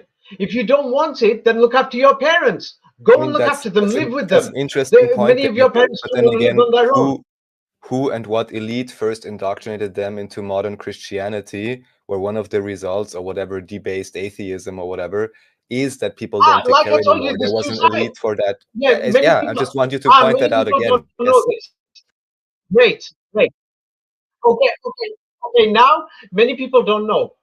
Let's say the Methodist Church, Baptist Church, and all these other evangelical churches. Yes, just 100 years ago, many of them registered as businesses in stocks and bonds in London and Paris, and then they started preaching Christianity in the United States, and now they've got mega churches. They're businesses, guys, by the way. Yes, and now they're registered as charities and other things, but it's a business. So you said who did it? It was businessmen. So in the New World Order, it's divided between the corrupt people who are out to make money. Same like there's corrupt Islamists who are out to make money. We know this. Yeah, so we've got to keep Islamism out of Europe and America. We can't let it come. And there's Quranism. Many of these people are preaching the Quran or something. Quranism, they call it. Yeah, they've got their YouTube channels, PayPals. They're out to make money. Don't fall for it. If you want a God or a religion, you go and study. It's yours. If you like Christianity, you stick to it. If you like Islam, you stick to it. It's like it's dangerous. This Islamism. Why does Hinduism get away? Why does Hinduism get away with this? So what I wonder is, like, if you think about Hinduism is this ambiguous thing, right? And Hinduism could be yoga, not even a religion. It could be just like. I will explain to you why. When I've spoken about social issues or anything with Hindus, only once in my entire lifetime, in front of my face, did an Indian person behave slightly aggressively. That was only once. But the thing is, or generally in Europe and America, for us, I'm not talking about in India, where it's known that there's mobs of Hindu nationalists who are violent, and many have been condemned for the murders. Thousands are dying every year in India. Christians are dying, Muslims and atheists are dying. I'm saying in the West, where we are, because our audience is the West, US, Canada, and maybe a few people outside. In our side of the world, I have not seen Hindus and Buddhists. Even, shall I be honest with you, many of the Jehovah's Witnesses, I've seen them very nice people. I'm going to lie. Yeah, Mormons, very, very, very, very, very, very, very, very, very, very nice. Now, when it comes to the evangelists, not evangelical ordinary people. Yeah, not evangelical ordinary people, evangelists, not ordinary Islam people, but Islamists, Quranists, evangelists, and Biblists. All these people, they're insane. It's like they're going to say, this is the word of God, you got to follow it, you're doomed, that's it, you're going to hell. Sorry, I'm not having that. Then they get aggressive. They're like, they make videos online saying, hey, Christians are going to hell, Jews are going to hell. So now another thing, like we said, because Henry Kissinger was a major person in the New World Order, so many people are talking about Israel and saying, hey, what about what's going on over there? Yes, the thing is, look around on your own streets in Germany. Look around in England. Look around in New York. Look around in Chicago. Yes, many of the buildings in Gaza are empty. And the thing is, it's because many of the Palestinians left in the last 15, 20 years. And so the thing is, yeah, they're bombing empty buildings because they were built with some of the worst construction standards, unfortunately. Yes. So the thing is, with bad construction materials, yeah, so the death rate is actually a lot lower. Yes, and the other, so many of them migrated to Europe and America. I mean, the thing is, they don't want to even stay there. And then we'll have to talk about this separately. But the thing is, many people are turning around saying, free Palestine or something. From the river to the sea, Palestine will be free. Okay, let's say the European Israelis go and look at Jordan's water supply. Go and look at how Jordan gets refined oil, refined gas. Go and look at where Jordan gets its refrigerators from. Jordan, there's 15 million people, including the servants. That country doesn't manufacture anything. It's like a country that's got nothing, that the people are just going to die tomorrow. It'll be so poor. Yes, and go and check the history of the Hashemites when they were begging the Zionists and the Europeans to come, and the amount of land that they sold even in the West Bank. Because this land in the West Bank, Yes, you can't even develop it. Yes, and the thing is, you need to bring the water from all Well, the you can use the West huge Bank. The West plants. Bank does have a lot of minerals, so like what you could do is like tear it apart, destroy it, so that What no one could ever live minerals? there again, and Wait, then the cost it's going to take to bring out the minerals, yeah, it's not worth even well, taking these minerals. fair enough, but the only other place besides the Gaza Strip that have that kind of material necessary for making semiconductors is Because this is a Silicon sensitive Valley, topic. California, and so people love to not destroy Silicon Valley, California. Like, which are you going to destroy is your choice, and then also in those Okay. certain parts of Okay. Congo. Now the thing is, because this is a deeper topic, it would probably need 2 hours minimum. So I'm going to make it simple. Yeah, people should check Jordan's water supply, even though they'll say it will come from the River Jordan, but a lot of it is on the Mediterranean coast. Israel has these machines made in Europe and America because the Jewish people have got their contacts. Yes, in Europe and America, other Jewish people who have financed these things so that they can pay for the water, clean water, all the cars, everything in Jordan. They wouldn't have anything. They don't even have an economy. There is no reason for Jordan to exist. I mean, the place would be like South Sudan tomorrow. I'm being I only serious. heard It's it's not. very And beautiful though at the same time, strangely enough, or maybe because of that. It is a very nice place, I heard, just from my brother who was there. Plus, they have Fatburger, which is pretty amazing. Jordan. Jordan's where Fatburger comes from. Oh, Actually. Jordan, have a look at the photographs. It's because today we're not doing a historical video. Today this is an interview about the New World Order. I'm being But realistic. just shout out If you to look the at the royal photographs- family of Jordan. Shout out to their fast food line. There's something pretty cool about Fatburger. If you Yes, eat and like the a thing is, 2 they pound, welcome a the kilogram Zionists who were burger, begging for them to come. the family of Jordan will take your photo. Yes, so people that's can pretty check cool. this history out. Yeah, from Jordan. That's Yeah, pretty but the sweet. thing There's is, something about look that. at the cities. Yeah, in Jordan, there was basically nothing there 100 years ago, 1920s, 30s, and the people were many of the people Yeah, were half absolutely. naked. The other people Herbert came Walker from Bush Eastern again. Europe and Russia. We talked about the Herbert Walker Bush had built up the House of Hashim. The House of Hashim was basically, a really good trader family, and I don't mean to be any disrespect to the House of Hashim. I think they're actually really cool people, but they've now become uber They're elite cool because people of the now. They're cool because people of the now, but not because that of the cool. Bush family. Not that Yeah, cool. Not that. right. But But we not that needed cool a because Christian we needed a Christian trading partner that we could do gun sales internationally in between the United States corporations and Axis powers. Let's be honest. That's what Yeah. That's what Jordan's for. There is That's more what than Jordan's this, for. right? The Hashemites, their grandfather's family was in Saudi Arabia and Mecca. Now, when you look at the picture I think they're of cool their as hell, though. grandfather, I love yes, the Queen Jordan. from She's Mecca, great. yeah, this is because they've intermarried with other people, but their Yeah, they're great great people. ancestry actually came from India. That's Their true. ancestry That's came true. from India. They're from North India. They're from Yes. North India. That's a fact. But the thing is, what have they done? They've kept this conflict going in this place called Temple Mount. And the thing is, I wouldn't blame Jordan. I wouldn't blame Jordan. I would blame the CIA still. Do you think that it's the CIA's fault or Jordan's fault? If you had to choose, would you choose Jordan or would you say that they're just that's like blaming Alfred for Batman. The CIA. Like I said, see, I told you, not everybody in the New World Order is good. Not everybody in the New World Order is good. It's like if you go to Israel, the majority of the people are working 9 till 5. 5 days a week, they work hard, they have to pay rent, bills, costs. If you go to Jordan, you practically get half the things, everything's free. Yes, and the things it's being provided for by the Zionists.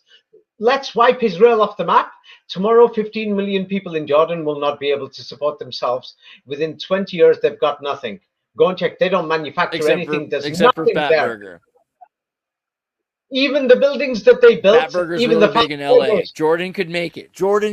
No, I get your point. They're basically all they are at this point is a franchise country created by the CIA, the same as the Philippines during the mock battle of Manila. That's a fact. It's not just the CIA. There's a lot of Islamic politics now about the Temple Mount. It's true. It's like the crime that they've done. They've got. Last time we spoke about the Jewish people who are praying at the wall where there was sewage pipes there, but the Muslims are praying there on the top of these sewage pipelines. The Muslims are doing it, and these people are laughing. It's a joke.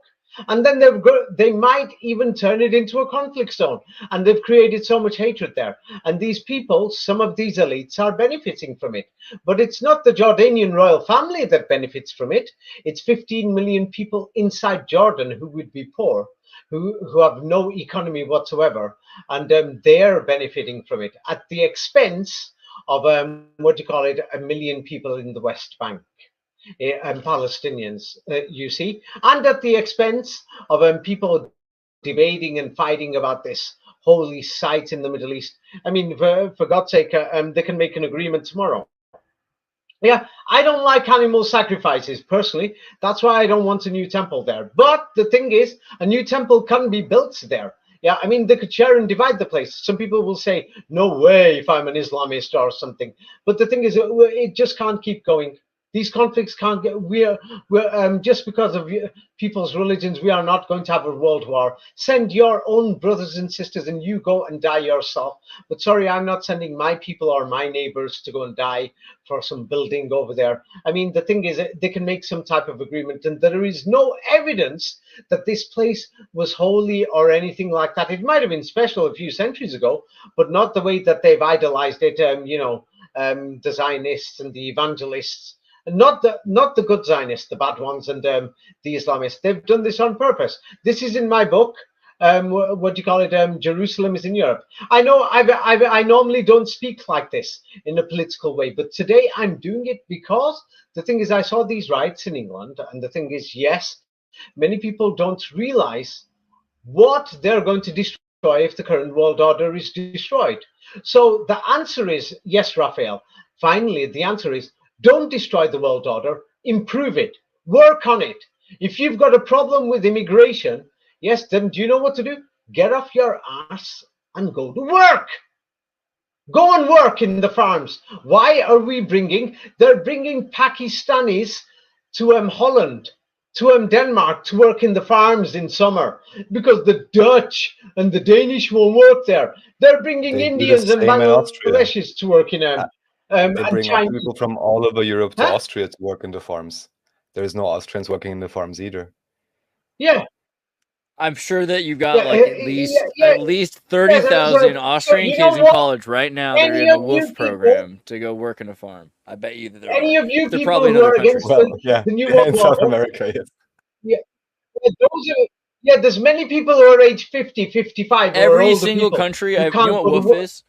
Do you know what WOOF is? Like it's like OOF. It's like it's a farming program. There's a thing called Worldwide Organization of Organic Farms. Here's a little Rotary Club for hippie ecologists, right? So I've been to about 30 of these. Not a single one of these have I been to that weren't Austrians farming. Just so you know, you're everywhere. But in Austria itself. So now the thing is,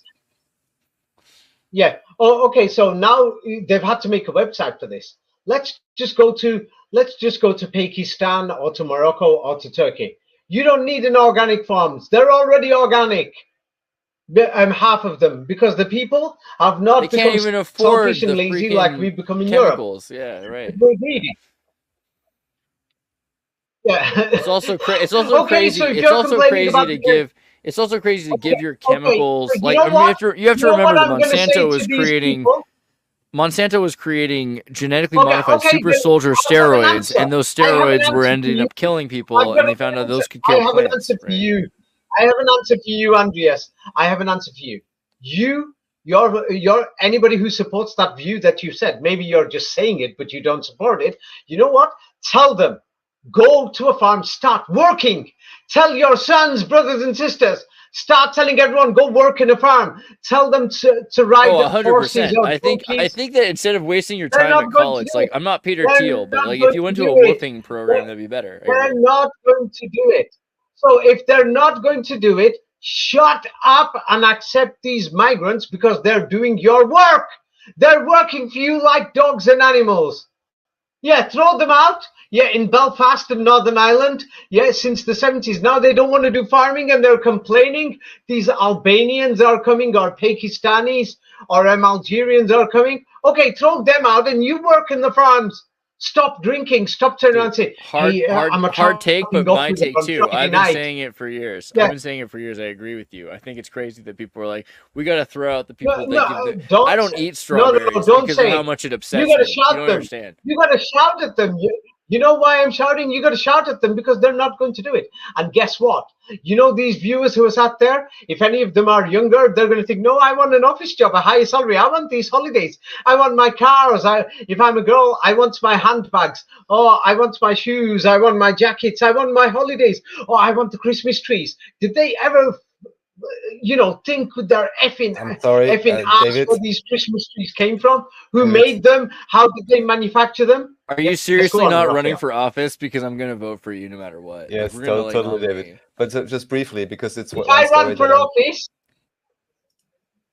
just briefly, David, because the yeah. point you're making is a great point and is correct enough, and I agree with you mostly. However, I know, for example, from Austria, that through the policies of the European Union, for example, they deliberately also made it hard for small farmers to even sustain themselves properly. And also, we have the whole issue with how Okay, to farm. there is a reason for this. And Wait, just there is just a one more reason for sentence. this. One more sentence. Okay, I know. David, Yes. Give him one a more shot. sentence. Yes. And also the types of farming, because Yeah. there is farming that is very labor intensive and that is apparently pushed. You need heavy machinery and all of that. But there is also permaculture farming and other things where you would need actually a lot less labor to do the same Okay. thing. But these things are not promoted at all. Okay. Yeah. Okay. Now you've said there's two types of farming. So now let me tell you, when you're on the road, there's basically two types of transport, you could say, the bus or the car. So now the thing is, they both do different things and they use different types of machines and they're different in sizes. But do you know what? They're producing different things, but similar things. And you know what? You can't have it both ways. You can't cheat. Yeah, we're talking about the migrants. So now the thing is, when you bring in one regulation for one farmer, and then you've got these human rights activists, blah blah blah, we're going to protest anyway, yeah, and stand for one thing or whatever. So you know what? You just make it equal farming, even though you are going to say there's all this thing, and they could have modified this, they could have done that, but you can't. It's because then if you bring in one product, then let's say you're going to bring in tomatoes from Morocco. They are into Spain and France right now. So now Morocco is going to turn and say, excuse me, mister, I'm from the Middle East. You want my tomatoes? I don't give them you. You must buy my potatoes also. You don't want to buy the potatoes? We make too many and my people don't like the potatoes. So you don't buy potatoes? Sorry, no tomatoes. And then you think, damn, I got to shut down the potato farms in Portugal now. Do you see what's going on? So it's like the people in power, they're playing games, but it started off from the public. It's you, it's you, it's you. It's you and me. It's like, I know, like I said, I just gave €100 to two families. I didn't want to, but I turned around and thought they've got nobody else to depend on. No one else is going to do it. And then if I don't give them money, yeah, they're going to turn around and think, hey, I'm going to be a migrant. I'm in Africa. Let's come over to Europe. Why not? Yes. So the thing is, and then we've got all this extra cash, and nobody could turn around and say, oh, David's got extra cash. As you could see the way I speak, yes, I said I was going to start. I don't get Americans in general, people, though. Like, I never will understand, because the point that, like, you're the descendant of a refugee that came over because they were super based and they could, like, be like, yeah, I can go anywhere and do anything and look for gold or whatever I hear about. And then you're like, yeah, but nobody else. Just my grandpa. Okay. Like, at that point, I'm just like, shut up. You know what I mean? Like, that's all I can do. I'm like, okay. Yes. Yeah. So the thing is now. So now let me say. So your grandpa came. So now these refugees, if they do come, what's wrong with them coming? Yes, your grandpa came. Who's got?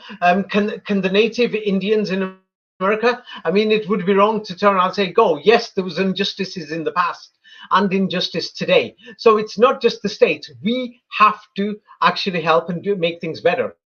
When we're out there, we have to make sure we're not racist, that we try to be politically nice and correct. It's like somebody from Macedonia speaks to me recently, and he's turning around and telling me, oh, the Albanians do this, they do that, they're Muslims, they do this and that. I'm polite to him, and because of the history that that they've been told, oh, the Muslims did this and that, so then I'm very nice to him. Sometimes I go along with what he says. No, so the thing is, we're intelligent people. We have to build a better world. And the thing is, in the future, yeah, and the thing is, all these borders that we have that are artificial, hopefully they're going to go. We made these borders so that we could build the economies and then make them better. And the thing is, it's like England left the European Union. I was so heartbroken. I didn't want that to happen. England did not join the euro in the end. I didn't want it because when you change currency, when you travel, you're losing 1 or 2 or 3%. I mean, so the businessmen at the top are making money. Yes, they're doing it. They're going to say, hey, let's leave the European Union. And they promoted it because they thought, no, we're still making, billions of dollars from all these people who are going to Ibiza, Tenerife from Europe. And the thing is, they're loving it. They're loving it. So they would promoted it. Yeah, if France leaves the European Union, yeah, that would be a disaster in Europe. And they know this. But the thing is, there's money to be made. Some people will think, hey, we'll have the it creates racism. Like you look at places that aren't that Ah, racist, like Sweden. yeah, Sweden used to be not a because you very use racist place. I racism know there for are people, by the way, in the chat that are like, don't interrupt them. But I'm like, I know, I got to say this. There are people in Sweden that have been not very racist traditionally, and they've allowed in all sorts of different people from all over the world. And it's gotten to the point where people in Sweden are even becoming, this is our culture. We're worried that our culture is going to be erased. And also, worse than that, wait. The second tenet's actually worse. That there are people that said, hey, let's let them in to do the jobs that we don't want to do, which is created in a lot of countries. They've created a culture that does the jobs that they don't want to do. And so all of a sudden you have a racist culture. Mr. Sweden, I have a message for you, my dear. Mr. Sweden, you know what I would like to say to you? Look around you. 25 years ago, before these migrants came, you only used 1 light bulb or 2. 30 years ago, 40 years ago, you were using candles. You were freezing to death. You know what? Send these third world migrants you are calling ugly, poor, evil rapists, or whatever you want to call them, backwards. They're smelly, they're dirty, they brought their culture, they're invading. Send them all back. You use your 1 light bulb, send their oil back, send their gas back, and pay for all the oil and gas that you took, paying at only $100 a barrel when it cost a lot more, because they threw these people off the land. They threw them off. They threw them off, even the Somalians that have come.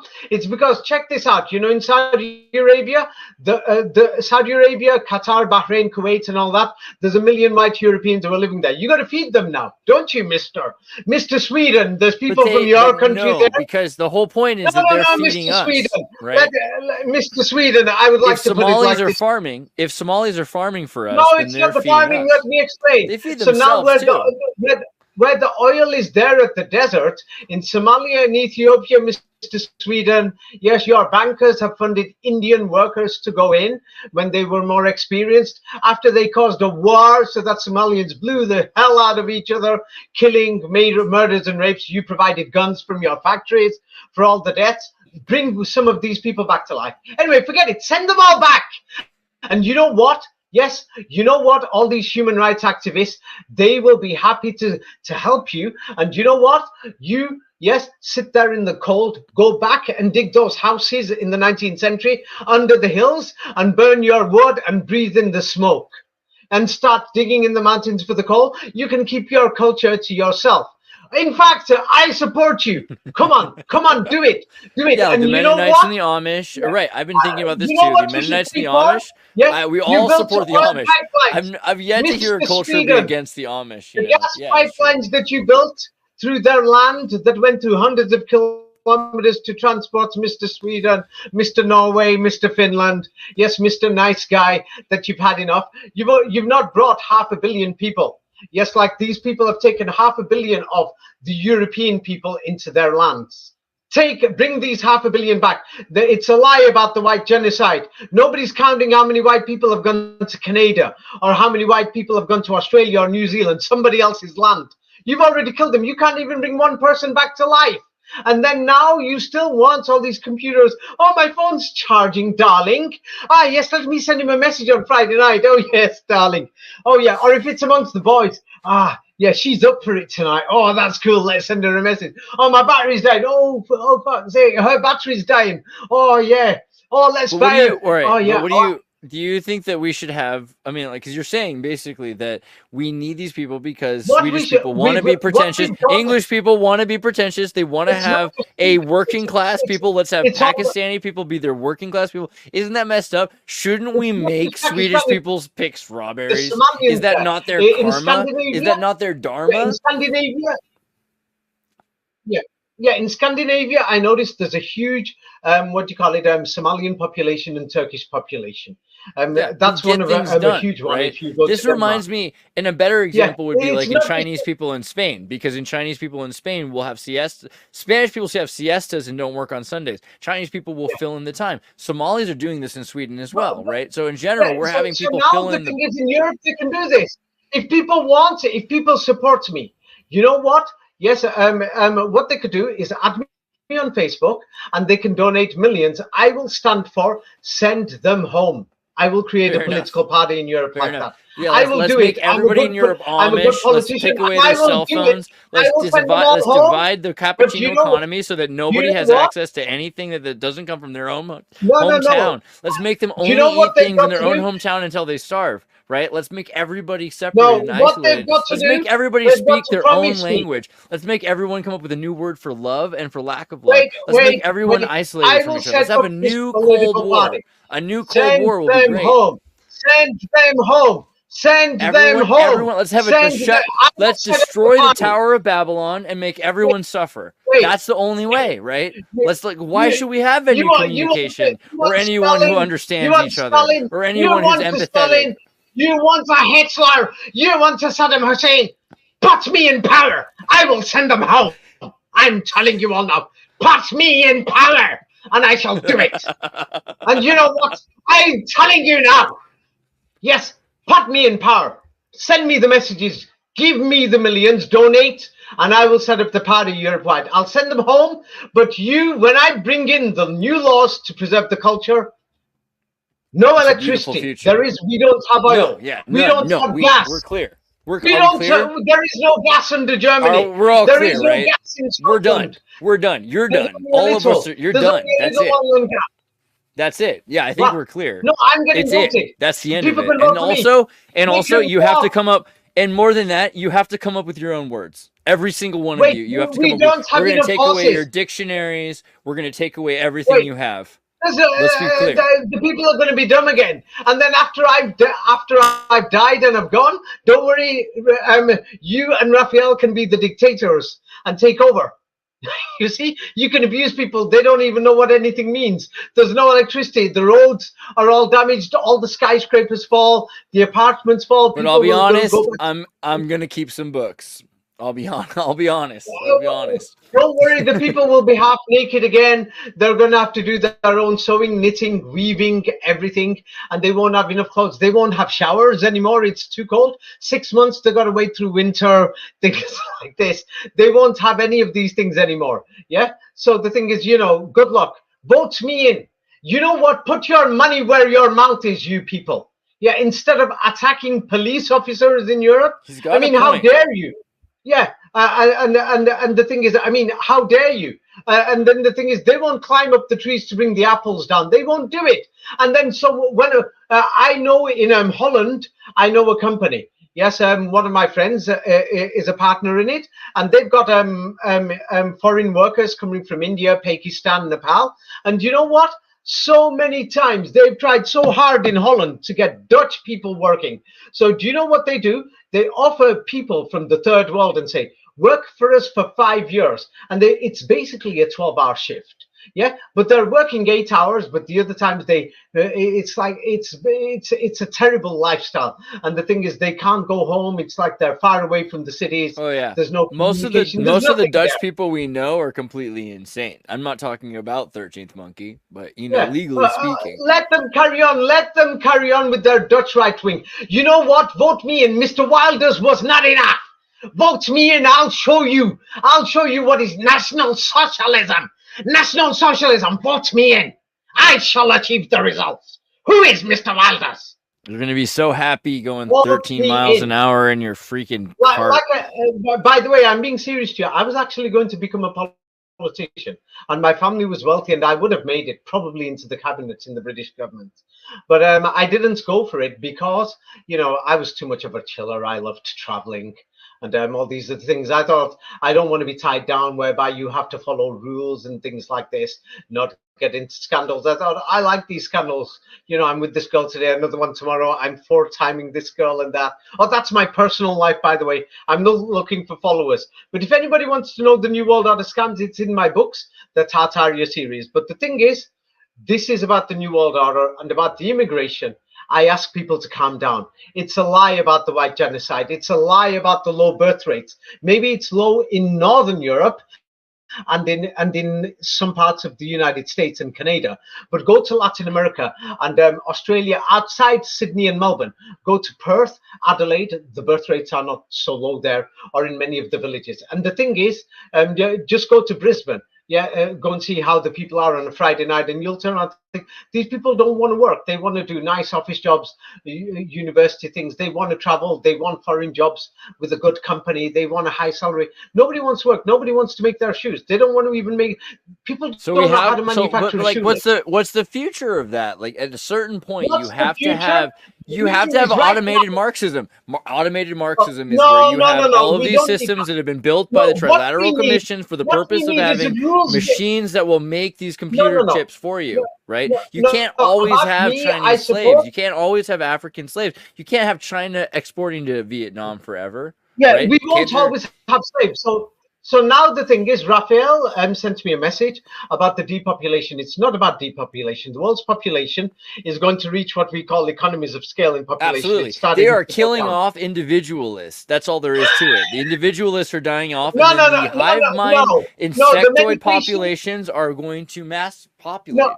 That's what Cynthia Sue Larson there talked are the rogue elements who are doing this. Like I said, it's you and me and Raphael. When we all know our aspirin or paracetamol and medication companies, we got to make money, mister. It's like if I'm not a politician, you know what? Invest with me. You know what? So if people don't want me to be a politician, you know what I will say? I'm a very good director. I've been vice CEO of corporations before. Fund me and finance me, and don't worry, I will set up a medication company.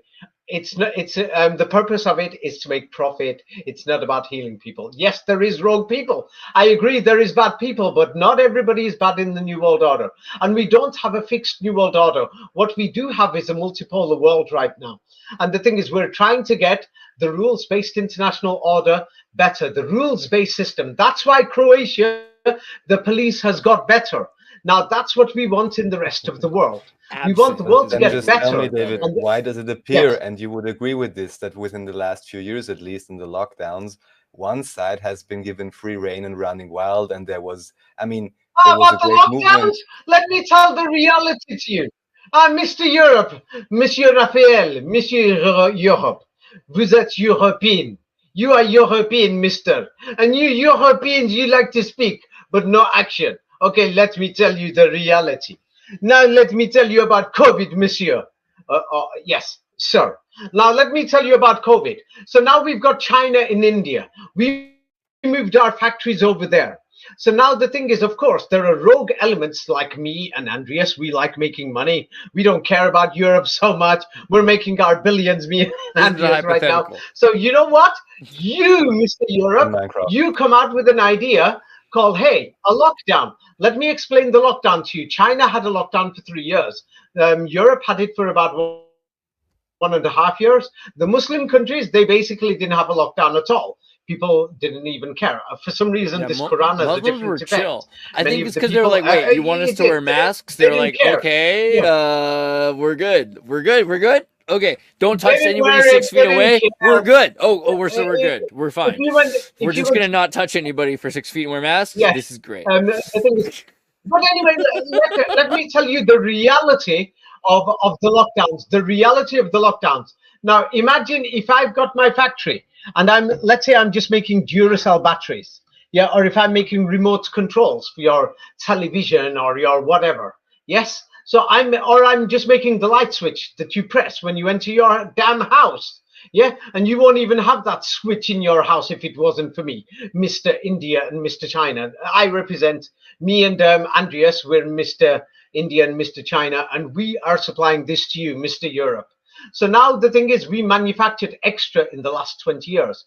So what we've got is an excess supply, 5-year excess supply, because we're manufacturing too much now. So when the world shuts down, so what happens is, yes, what happens is during the COVID, frenzy, yeah, it was the people, yes, and the businesses. It was me and Andreas who promoted scarcity. Hey, products are going to run out, everything, because we want to sell everything very fast. Limited time only in theaters, only Everybody on get video, your toilet only paper. for the 2 Because months. you never heard of a bidet. Mattress sale going We out of sold business. the excess 6 produce. years. Yeah. Everything that we manufactured extra, we sold. Everything what must we go, couldn't David. sell. Everything must go. Yeah, we sold it in 2 years in Europe. What we couldn't sell for 20 years, the excess supply.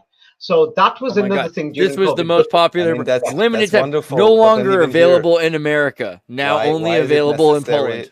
Why is it necessary to lie to everyone about it? Because I'm sure everyone in Europe would have said, "Great, 6 months holiday for everyone. Let's go. Okay, Let's I'll enjoy tell you ourselves." why. You know what though? Let me You know tell what you though? why, You know what though? because To the be average fair, person- to be fair, Right. Backstreet Boys wouldn't exist without Germany. If you think about David Hasselhoff would only be Baywatch without Germany. You have to sometimes go to another country that's 10 years behind the time because they're watching syndicated reruns. Okay, in order why to make your lie? content I will fit. tell you why.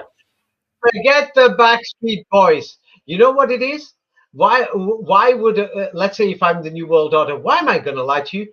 Because you guys wake up. You are the peasants. You are the backseat guys, not the Backstreet guys. Well, every You see? generation, I feel like That's the I feel like reality. syndicated media is genius because what you can do is you can be like, all right, it's time. You know what? Activate. When we took America and we made everyone into laborists who were going to work in these giant megala corporations in the 1980s, let's put that video in. Oh, no, it's time. It's France. Let's make France watch ER and Friends. It's time. Chile. Let's make Chile watch ER and Friends so that they're ready. Will and Grace so that they stop producing. Okay. Let's do it. Let's just, it's time. It's not really like that. There are agendas, like there's Agenda 2030. Yeah, do you know that up to half the world right now doesn't have proper toilets and proper sanitation for cleanliness after a toilet? Absolutely. One quarter of the world doesn't even have a That's a very British term, proper. Toilet. Yeah, and the thing is, sat there in Europe and America, we're robbing their minerals, we're using them as slaves. You should be ashamed. You're disgusting. Yeah, that these people, forget this, I call it, some actor, this Greta, whatever. The reality is talking about, this green, whatever. The reality is people don't have toilets. So now anybody who doesn't have a hole in the ground is kind of disgusting to me. No, like if you're like sitting on a throne, like you're kind of a capitalist. You know what I'm saying? Like you should really be squatting. It's better for your legs. Yeah, and this also one more crazy point. Clothes. One more crazy point. Having a squatty toilet is for females is directly proportional to the amount of kids in your city. You know what I like, since you mentioned Mr. Sweden, Mr. Norway, Mr. France, Mr. Germany, Mr. England, Mr. Ireland. Yes, Monsieur America. Yes, Mr. America. You know what I got to say to you? Just look at your clothes. You look down on these people who don't have toilets. After they go to the toilet, they've got the shit on their hands. That shit, they didn't wash their hands properly. You're wearing the clothes right now. It's got the shit stains. You know what? It serves you right. How dare you talk about these people? Yes. And you're thinking of throwing them out. And let's say if Paris is half foreigners right now. Let's say Paris is half foreigners. Paris has always been half foreigners. Paris. I think it's half foreigners, more than half. Yeah. So now the thing is, what about the rest of France? Yeah, you want to talk, Monsieur France? Tu veux parler de quoi? What do you want to talk about? Yes, you want to send me back to Algeria? I stopped the oil and the gas. Or what are you going to do? Come back and invade? Or you want the gas, so you are going to rape again? Your ancestors were rapists, don't you remember? Yeah, so right now, while you're singing and dancing and you're listening to morals, and you're saying, no, I don't agree with David. This was the reality. That's what our ancestors were doing from Europe and America. We were raping people. We were torturing people.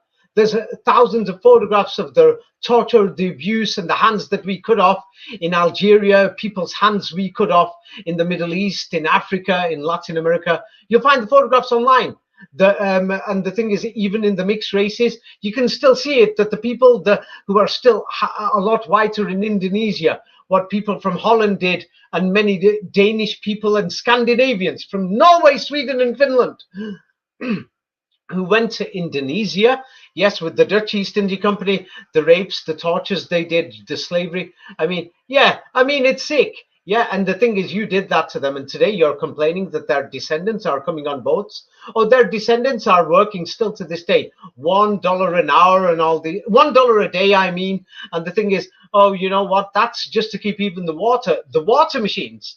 Yes, how we make the water and the metal that comes from, you know, Africa, or even from Baluchistan, or from Iran, or Pakistan, or India. I mean, we don't do the mining here. We're bringing it from India. We're bringing it from Africa. You know, so these things. So I don't know why people are complaining. What do you say to Chilicon Stud? What do you say to Chilicon Stud? He says his answer is don't be racist. That doesn't solve anything. What do you think about that? Do you think that that's true? Solve what? Wait a minute. I don't know who he is. Yes, he's some guy from Chile, and like he probably, you know, I'm in Chile's base to extent. Okay, I'm going to talk like Donald Trump. You're worried about Chile because Chile, a 30th of the population, is a new racial development. I don't know who he is. I don't care who he is. But if he's complaining about the immigration, yeah, the whites invaded Chile. Yes, and the thing is, everyone's got to live together. And if the whites, yeah, they invaded Chile. The amount of rapes that they did, that the mestizos are there in Latino Americanos. Yes, the mestizos. Yeah, mestizos. Yes, and they are trying to say it's their land in Chile now. And then in Europe, they're complaining. You know, Mr. Europe, Mr. Sweden, please bring all your brothers and cousins back from every country, from Uruguay, Paraguay, Venezuela, yes, Bolivia, from Peru, from Mexico, from El Salvador, Nicaragua, Honduras, United States, Canada, Greenland. There's many more. It just goes on. The list goes on and on. There's more. South Africa, Namibia, Zambia, Zimbabwe, Angola, the rest of it. Take them home. And then, you know what? Send the others home. Do it. If you want to talk about like, culture, and yeah. But like, you gotta go back. You gotta go back. Okay, hold on. But like, let's not as saying Chilicon is a stud, and I believe it. It seems like he might be. And if you think about Chile, let's think about O'Higgins. Let's think about O'Higgins and O'Higgins being an immigrant. Let's remember that he was an oppressed Irishman in the Spanish Navy, controlled by the Arabs at one point. Okay. Like, there's a lot to be said for this idea that everyone should represent themselves. I think it's fair. We're talking about right now. Yes, the history we can go. Yeah, the history is going to make lots of fights. We're talking about right now. Maybe because like humanity. I think the general fundamental here is humanity is nomadic. Every individual is nomadic, and the most based humans seem to be ones that can leave their nation, go to another place, and to seek out a new opportunity. Nobody wants to stay in the same place. They get bored. They get bored on a Friday night. That's why even the men, you know, when they get married, they want side dishes. I think you forget how weird you and I are. We're actually strange. You're an extremophile. You like to go see new things. There are a lot of people that want to live in Brooklyn in their own borough for the rest of all time. It might be the Italian borough or the Jewish borough that might stay there forever. This is the first interview I've opened up on the benefits of a rules-based international order. I've always spoken against the people in power. Now I'm mentioning the good side. There is good people there. And let's support the good people in power. And it's all up to us. It's not just up to them. We can help people. We can build a better world. We don't have to waste. We don't have to do things like that. But I guarantee people aren't going to change. They're not going to do anything. So in the meantime, shut up and put up. Yes, and if you're not going to do with that, then you know what? You got cultural genocide, white genocide. You know what? Yes, you know what? If you want to preserve the culture, yes, you know what? You want to send the Africans to Africa, the Asians to Asia, send the whites to Europe. Bring back 500 million people. Don't turn around and say, no, this is just about What do Europe. No, you you got what to do bring you what do Bulgaria you back. what do you define as Europe? Does European Europe culture. It's Europe include Australia and European. Israel? Are we using the Eurovision like model, or like is Europe only like not Turkey? Is No, Europe no, only the no. Christian? We can't Or have is it Europe two ways. is Let's be honest There is about no what Europe debates about is. Let's this. be honest about Adolf Europe or and Eurasia. Saddam, Adolf, wait, Adolf would not have a debate about it. Yes, Saddam wouldn't have a debate about the Kurds. It was no. So when it comes to, David, I'm going to stand for get them out and people can vote for me. There is no debate. Either we're going to have just a one race Europe, yes, with the original European culture. It means get everything else out and bring back the original people who belonged here. We're going to bring them back. How dare! How dare they run away to go live with these other races? How dare they interbreed with them? Bring them home from Mexico now, from Argentina, from Australia. Bring the whites back from Canada. Not just send the others out, not send them home. Bring them back. You should come back home right now from the United States. How dare you come back to Europe You should have to live in the on worst place Indian territory? possible. It's Vertical because of you. agriculture. Put them all in It's one because place. you are on Indian land. It's your fault. It's your fault, Andreas. You're on Indian land. That's why we got Indians coming to Europe. Well, Yes. Simple as. we wouldn't have So the thing is, we can't have it either. we wouldn't have Darman without the CIA and like oil crisis. If you think about it, like some of the best YouTube videos only exist. Oh, the thing is about that part. I've got a new book out next month. It's going to be called The New World Order. And the thing is, yeah, it's out next month. So that explains it a bit more in the book next month. But the thing is, it's a clear choice. If you're going, if you want them to go back home, then bring them back. Also, you can't have it both ways. If you want to keep your original culture, yes, then bring the original people back as well. Yes. And then let's see, 500 million people. Europe doesn't have room for 500 million more. We don't have 500 million foreigners here in Europe. I mean, whoever these people are who are screaming about it, that Europe's overflooded with migrants, I don't see 500 million migrants, do you? So the thing is, at the moment, yes, if you've got issues like there's agendas to do with the farming and to do with other things about the farming and to do with the transgender agenda or other things, and there's things that you don't like, or you've got issues with religion, you can talk about it. There's peaceful ways. Yeah, you can participate in farming. You can participate in things like this. Or if you think that some culture is dying, let's say it's German culture or Russian culture or white Spanish culture, hold cultural events, do things, promote things. But the thing is, you can't have it both ways. Either get back to your donkey, sir, yes, yeah, and instead of these fast trains, or using the airplane, switch off your mobiles, the microphones, because most of the components were made or prepared from places in the other side of the world. Yeah, send that back too, because isn't that cultural invasion? You've got metal from Algeria, from Moroccans. I mean, there's enough of you people out there saying we don't like Moroccans, or from Turks, or from Pakistan. And then the worst thing is, oh, the Jews are behind this. The Jews are behind that. The Jews are doing this. Oh, Henry Kissinger. That's kind of one of my favorite, because it's like, if you're super anti-Jewish, how are you using semiconductors? What's your deal with using, Apple and Apache servers?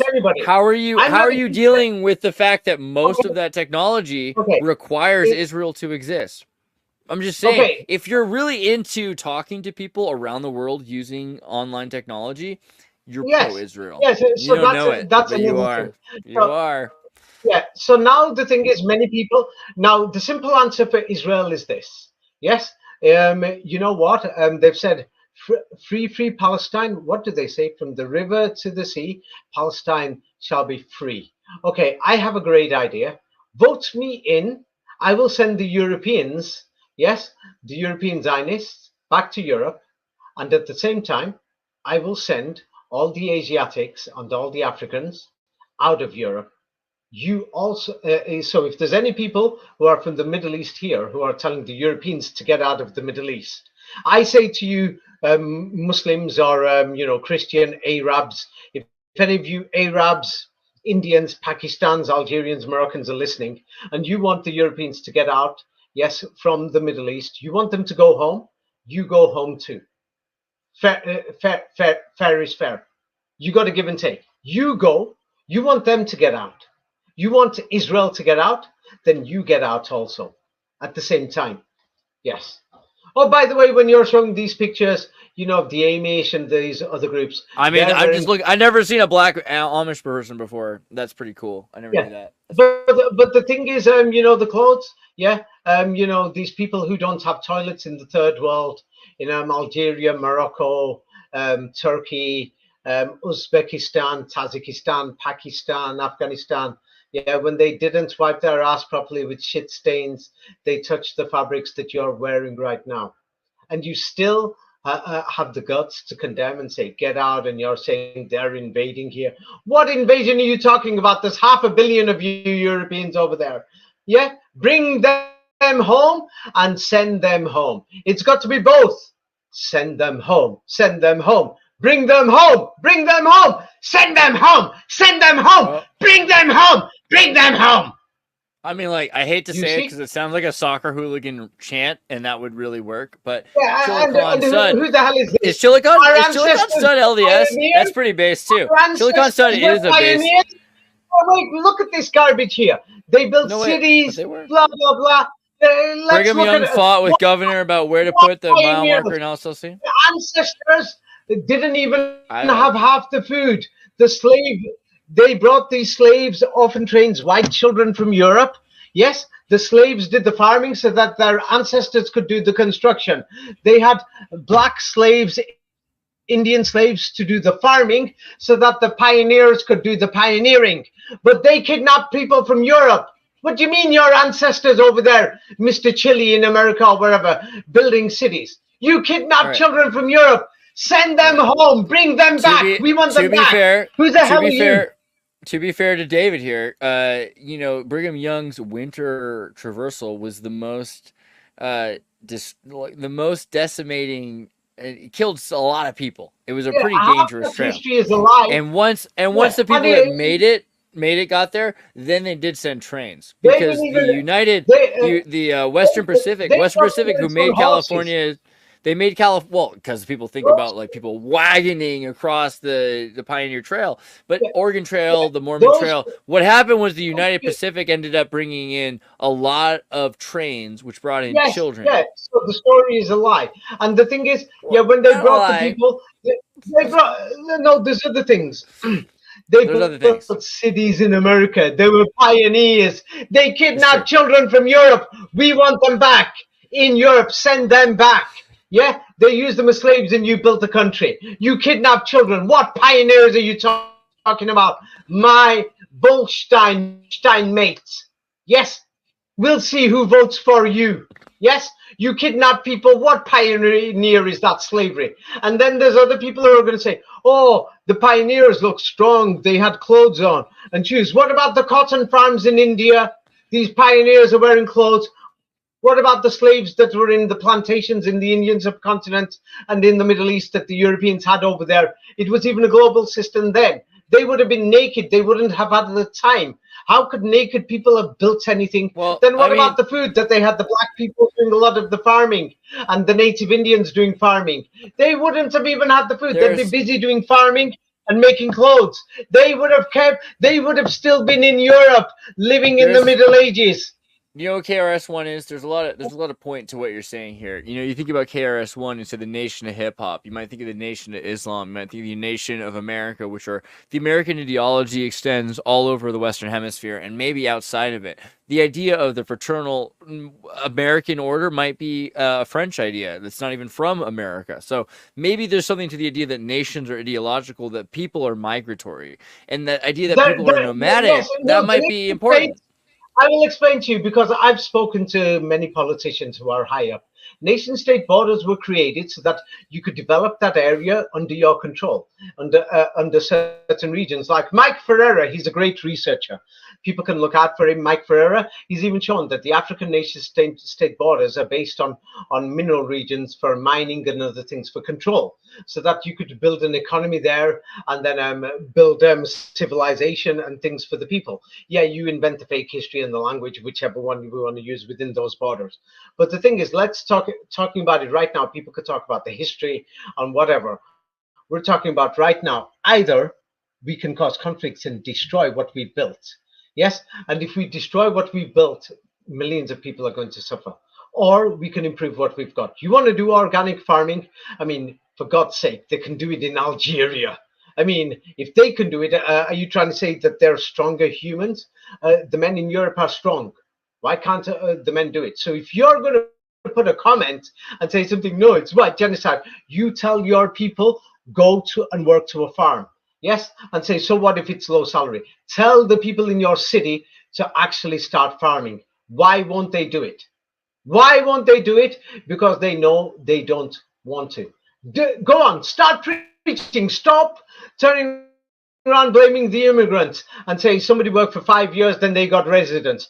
I'll show you how the population goes up of the foreigner in Europe. You bring a man from India or from Algeria or Morocco or Pakistan. So you brought one man. He worked for 5 years, then he's given residency. He's allowed to bring his wife, his children. He's probably got 3, 4, and he can bring his parents, and his wife can bring their parents. So now you've just let in, from one man, you've just let in 2, 3, 4, 5, 6, 7, 8, 10 people have come in because of one man.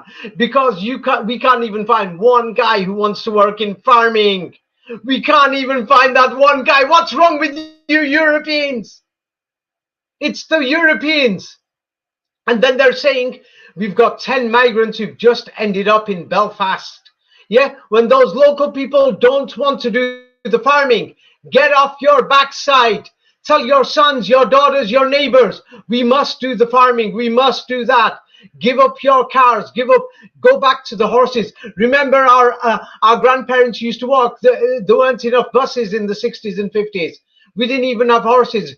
People can afford them. That was for the rich. We had our donkeys. Yeah, we could start breeding donkeys. We don't need any of this anymore. Yeah, we don't need showers in winter. We don't need the electric and the gas. We can wait till spring. You know, like the old festivals, you know, the old European festivals that they call Nowruz, that the Muslims have kept.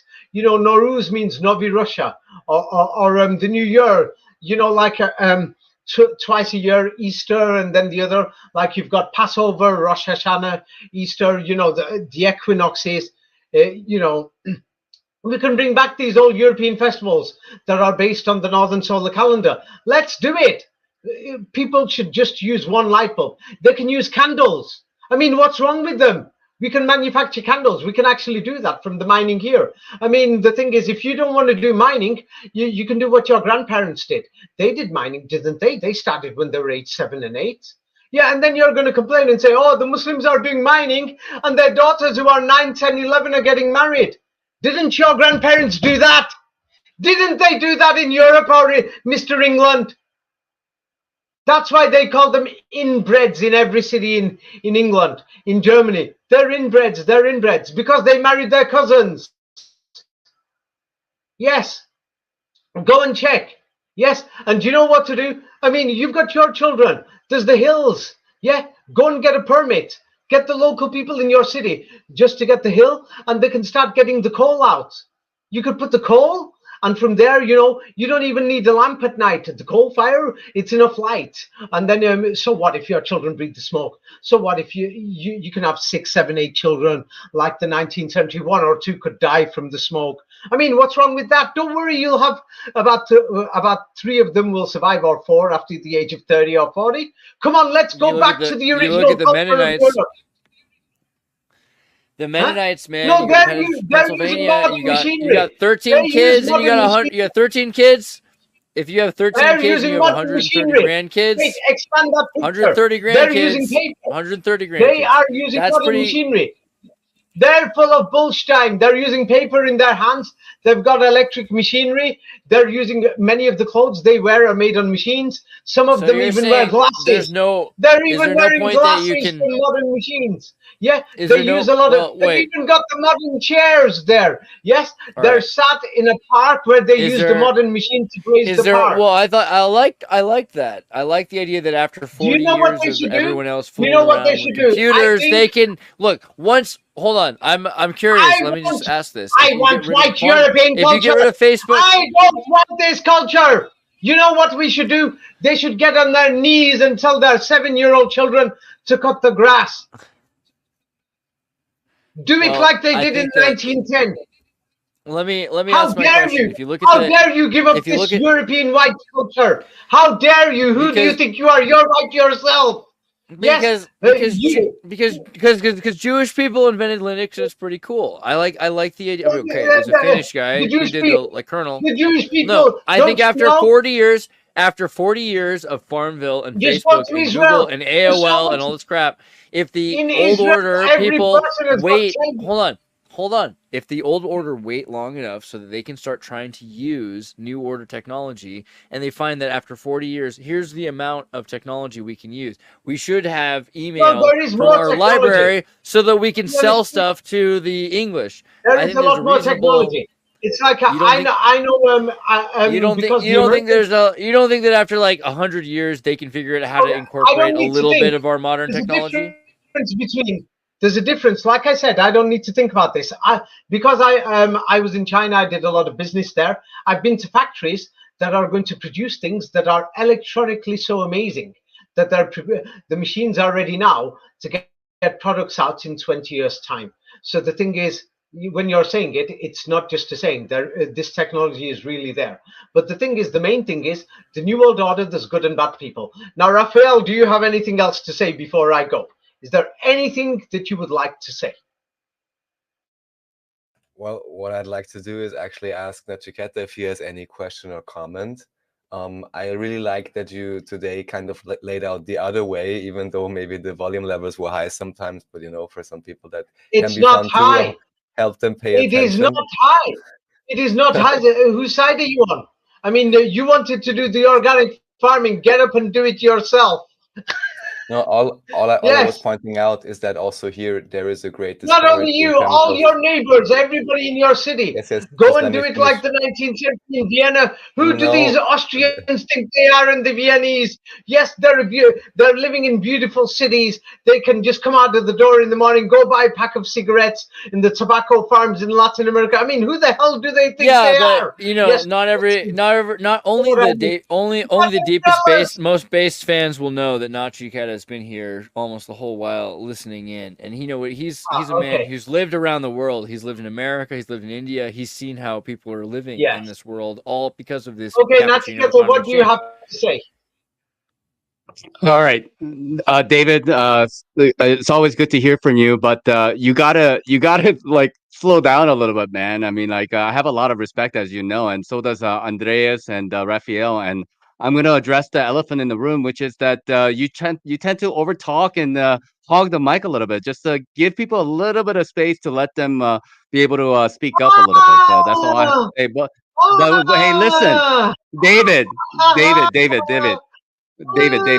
sir. No. Today, I'm speaking as a politician, by the way. I don't know if you've been here all the way through.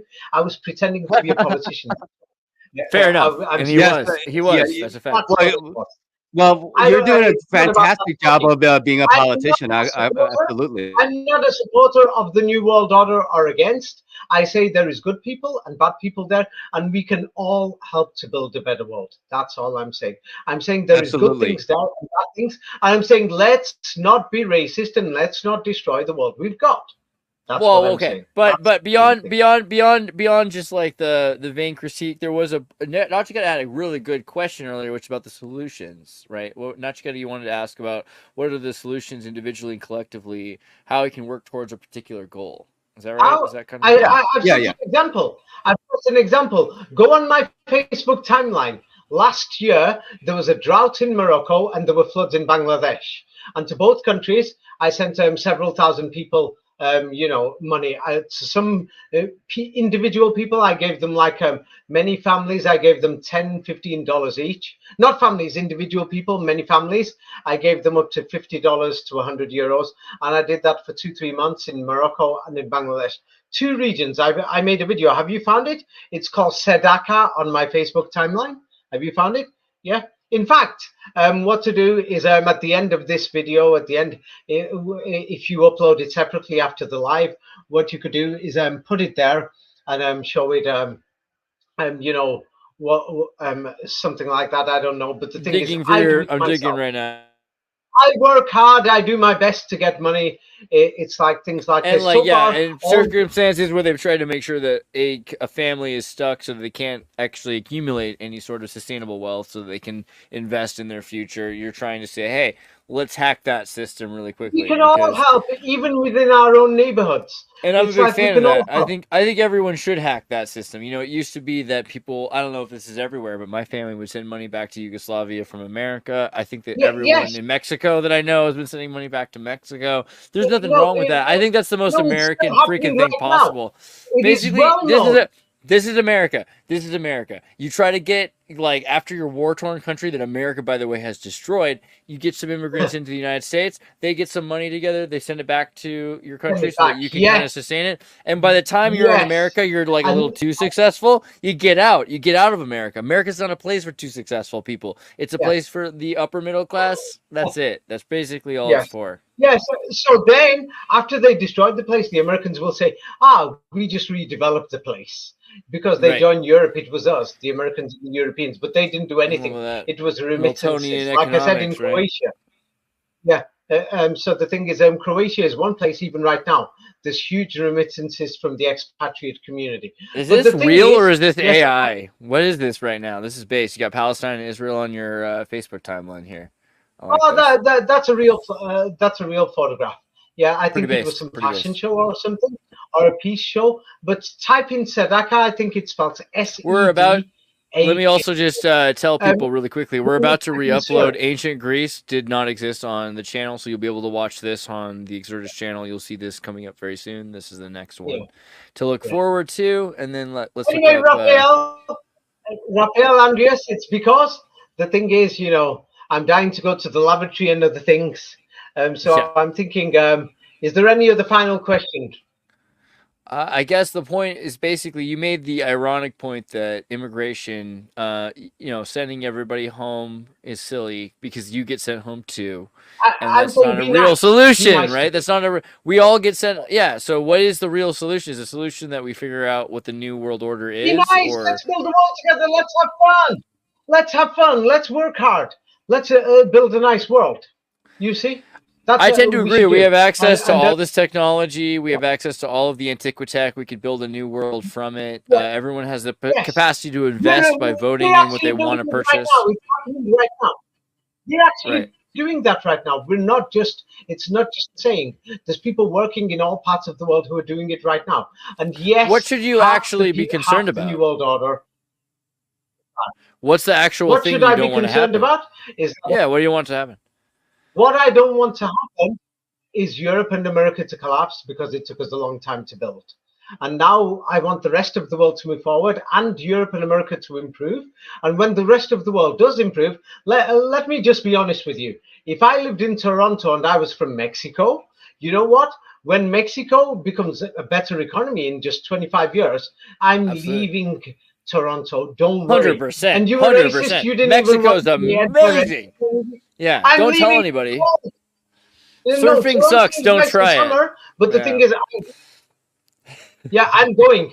Guadalajara, it's amazing. The people are so friendly. Many of these other historical hard workers, places, cool it's like people, it's warm. Beautiful country. Yeah. No, it's warmer. It's warmer.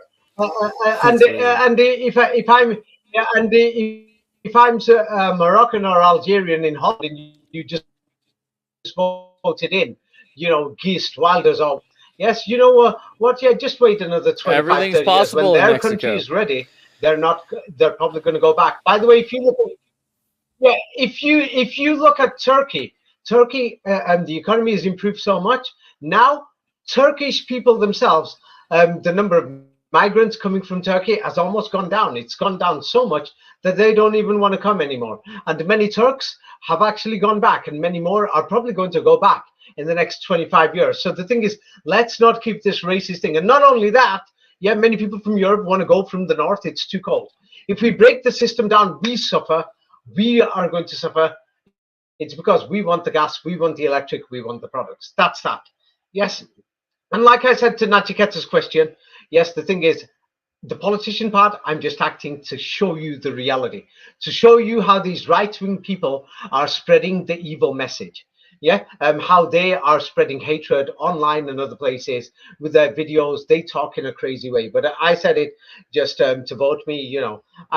Well, if you do want to vote me, it depends how the price you're willing to pay. Me, Andreas, and Raphael, we might reconsider if you pay us a great amount. I'm pretty sure that if you vote for us, our future will be better than other futures. That's pretty clear. Yes, we will be your three stooges. Right, but for Stooges for a better, the three Stooges for a better agenda. I think that's the campaign. Yeah, right. And we'll throw a Nachiketa in there just so that he gets put into the same tribunal. We want him to have to go to. Yeah, and I ask people, I tell people, yes, there's bad things in history. Yes, there's things we don't like about immigrants. Their religions saying, "Oh, he's a Jew," or "We don't like Islam." And all this, oh, he's black. Yeah, you know, things like this. But you know what? Yeah, guess what?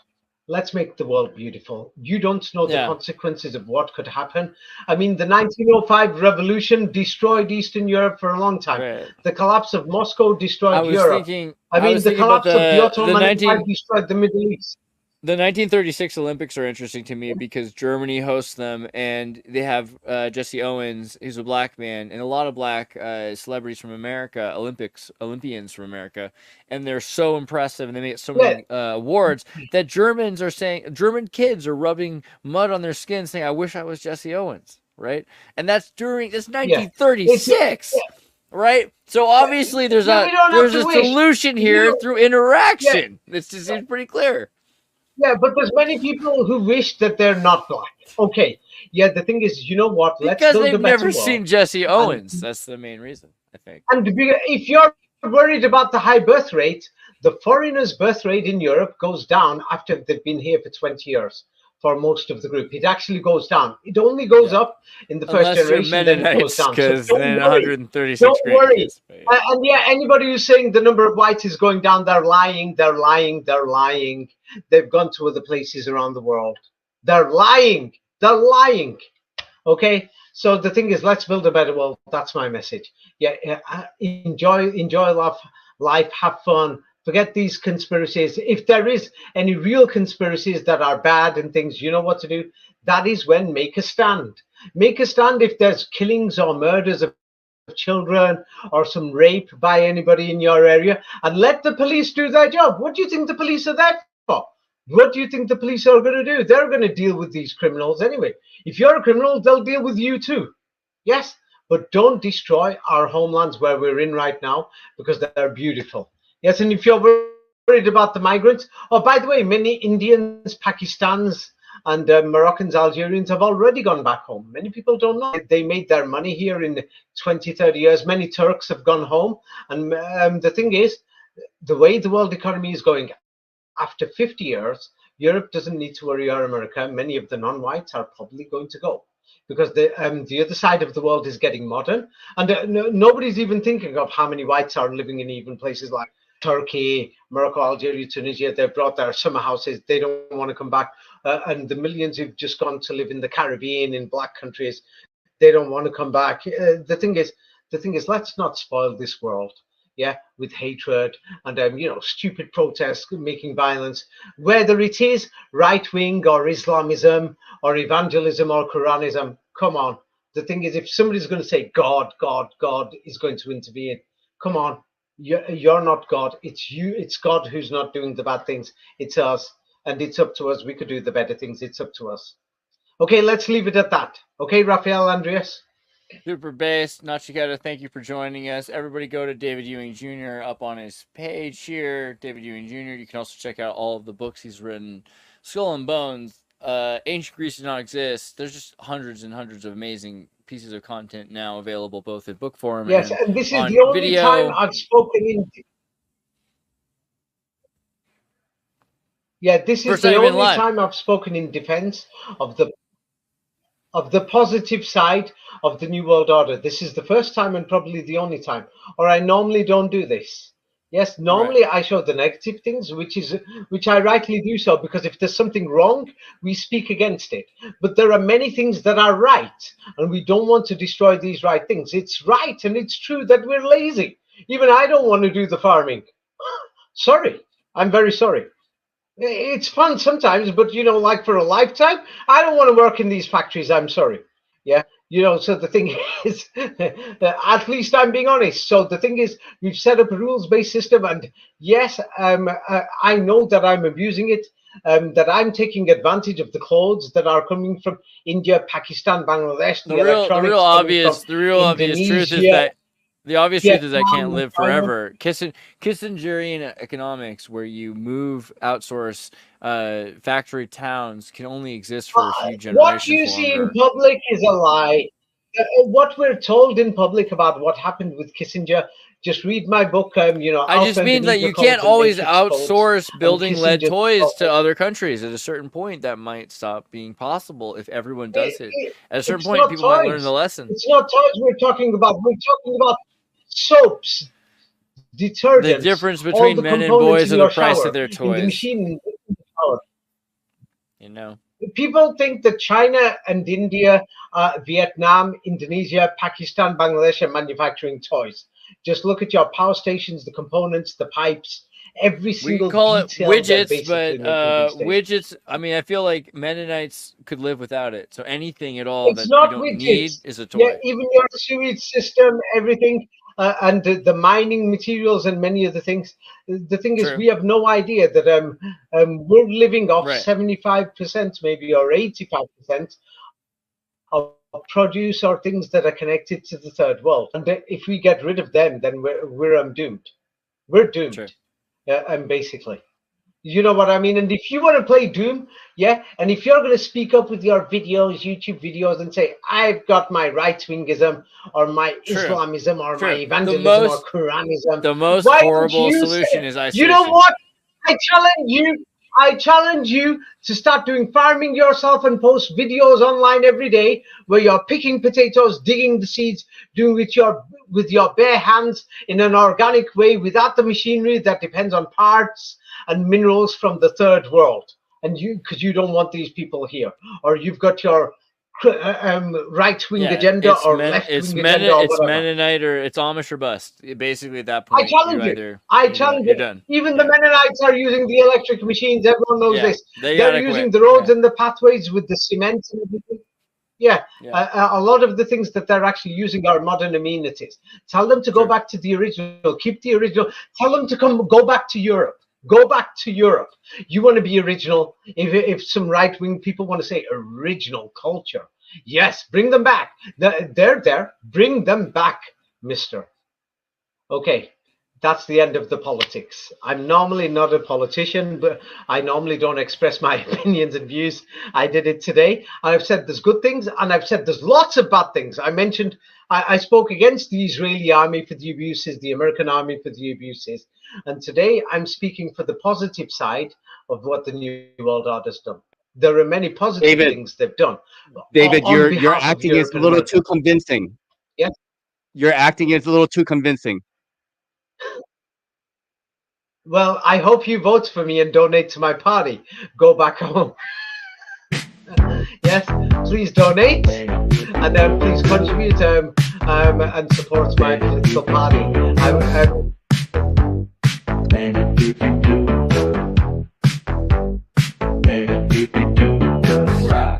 David Andreas.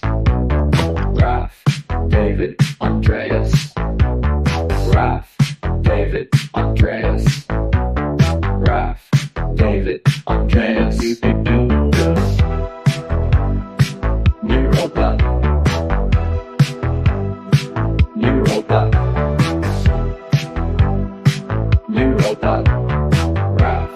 David Andreas.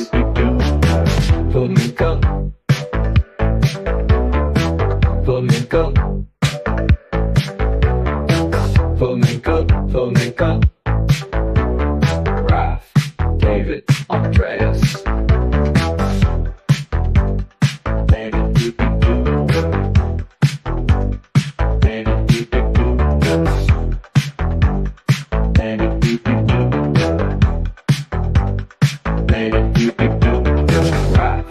David, David, Andreas.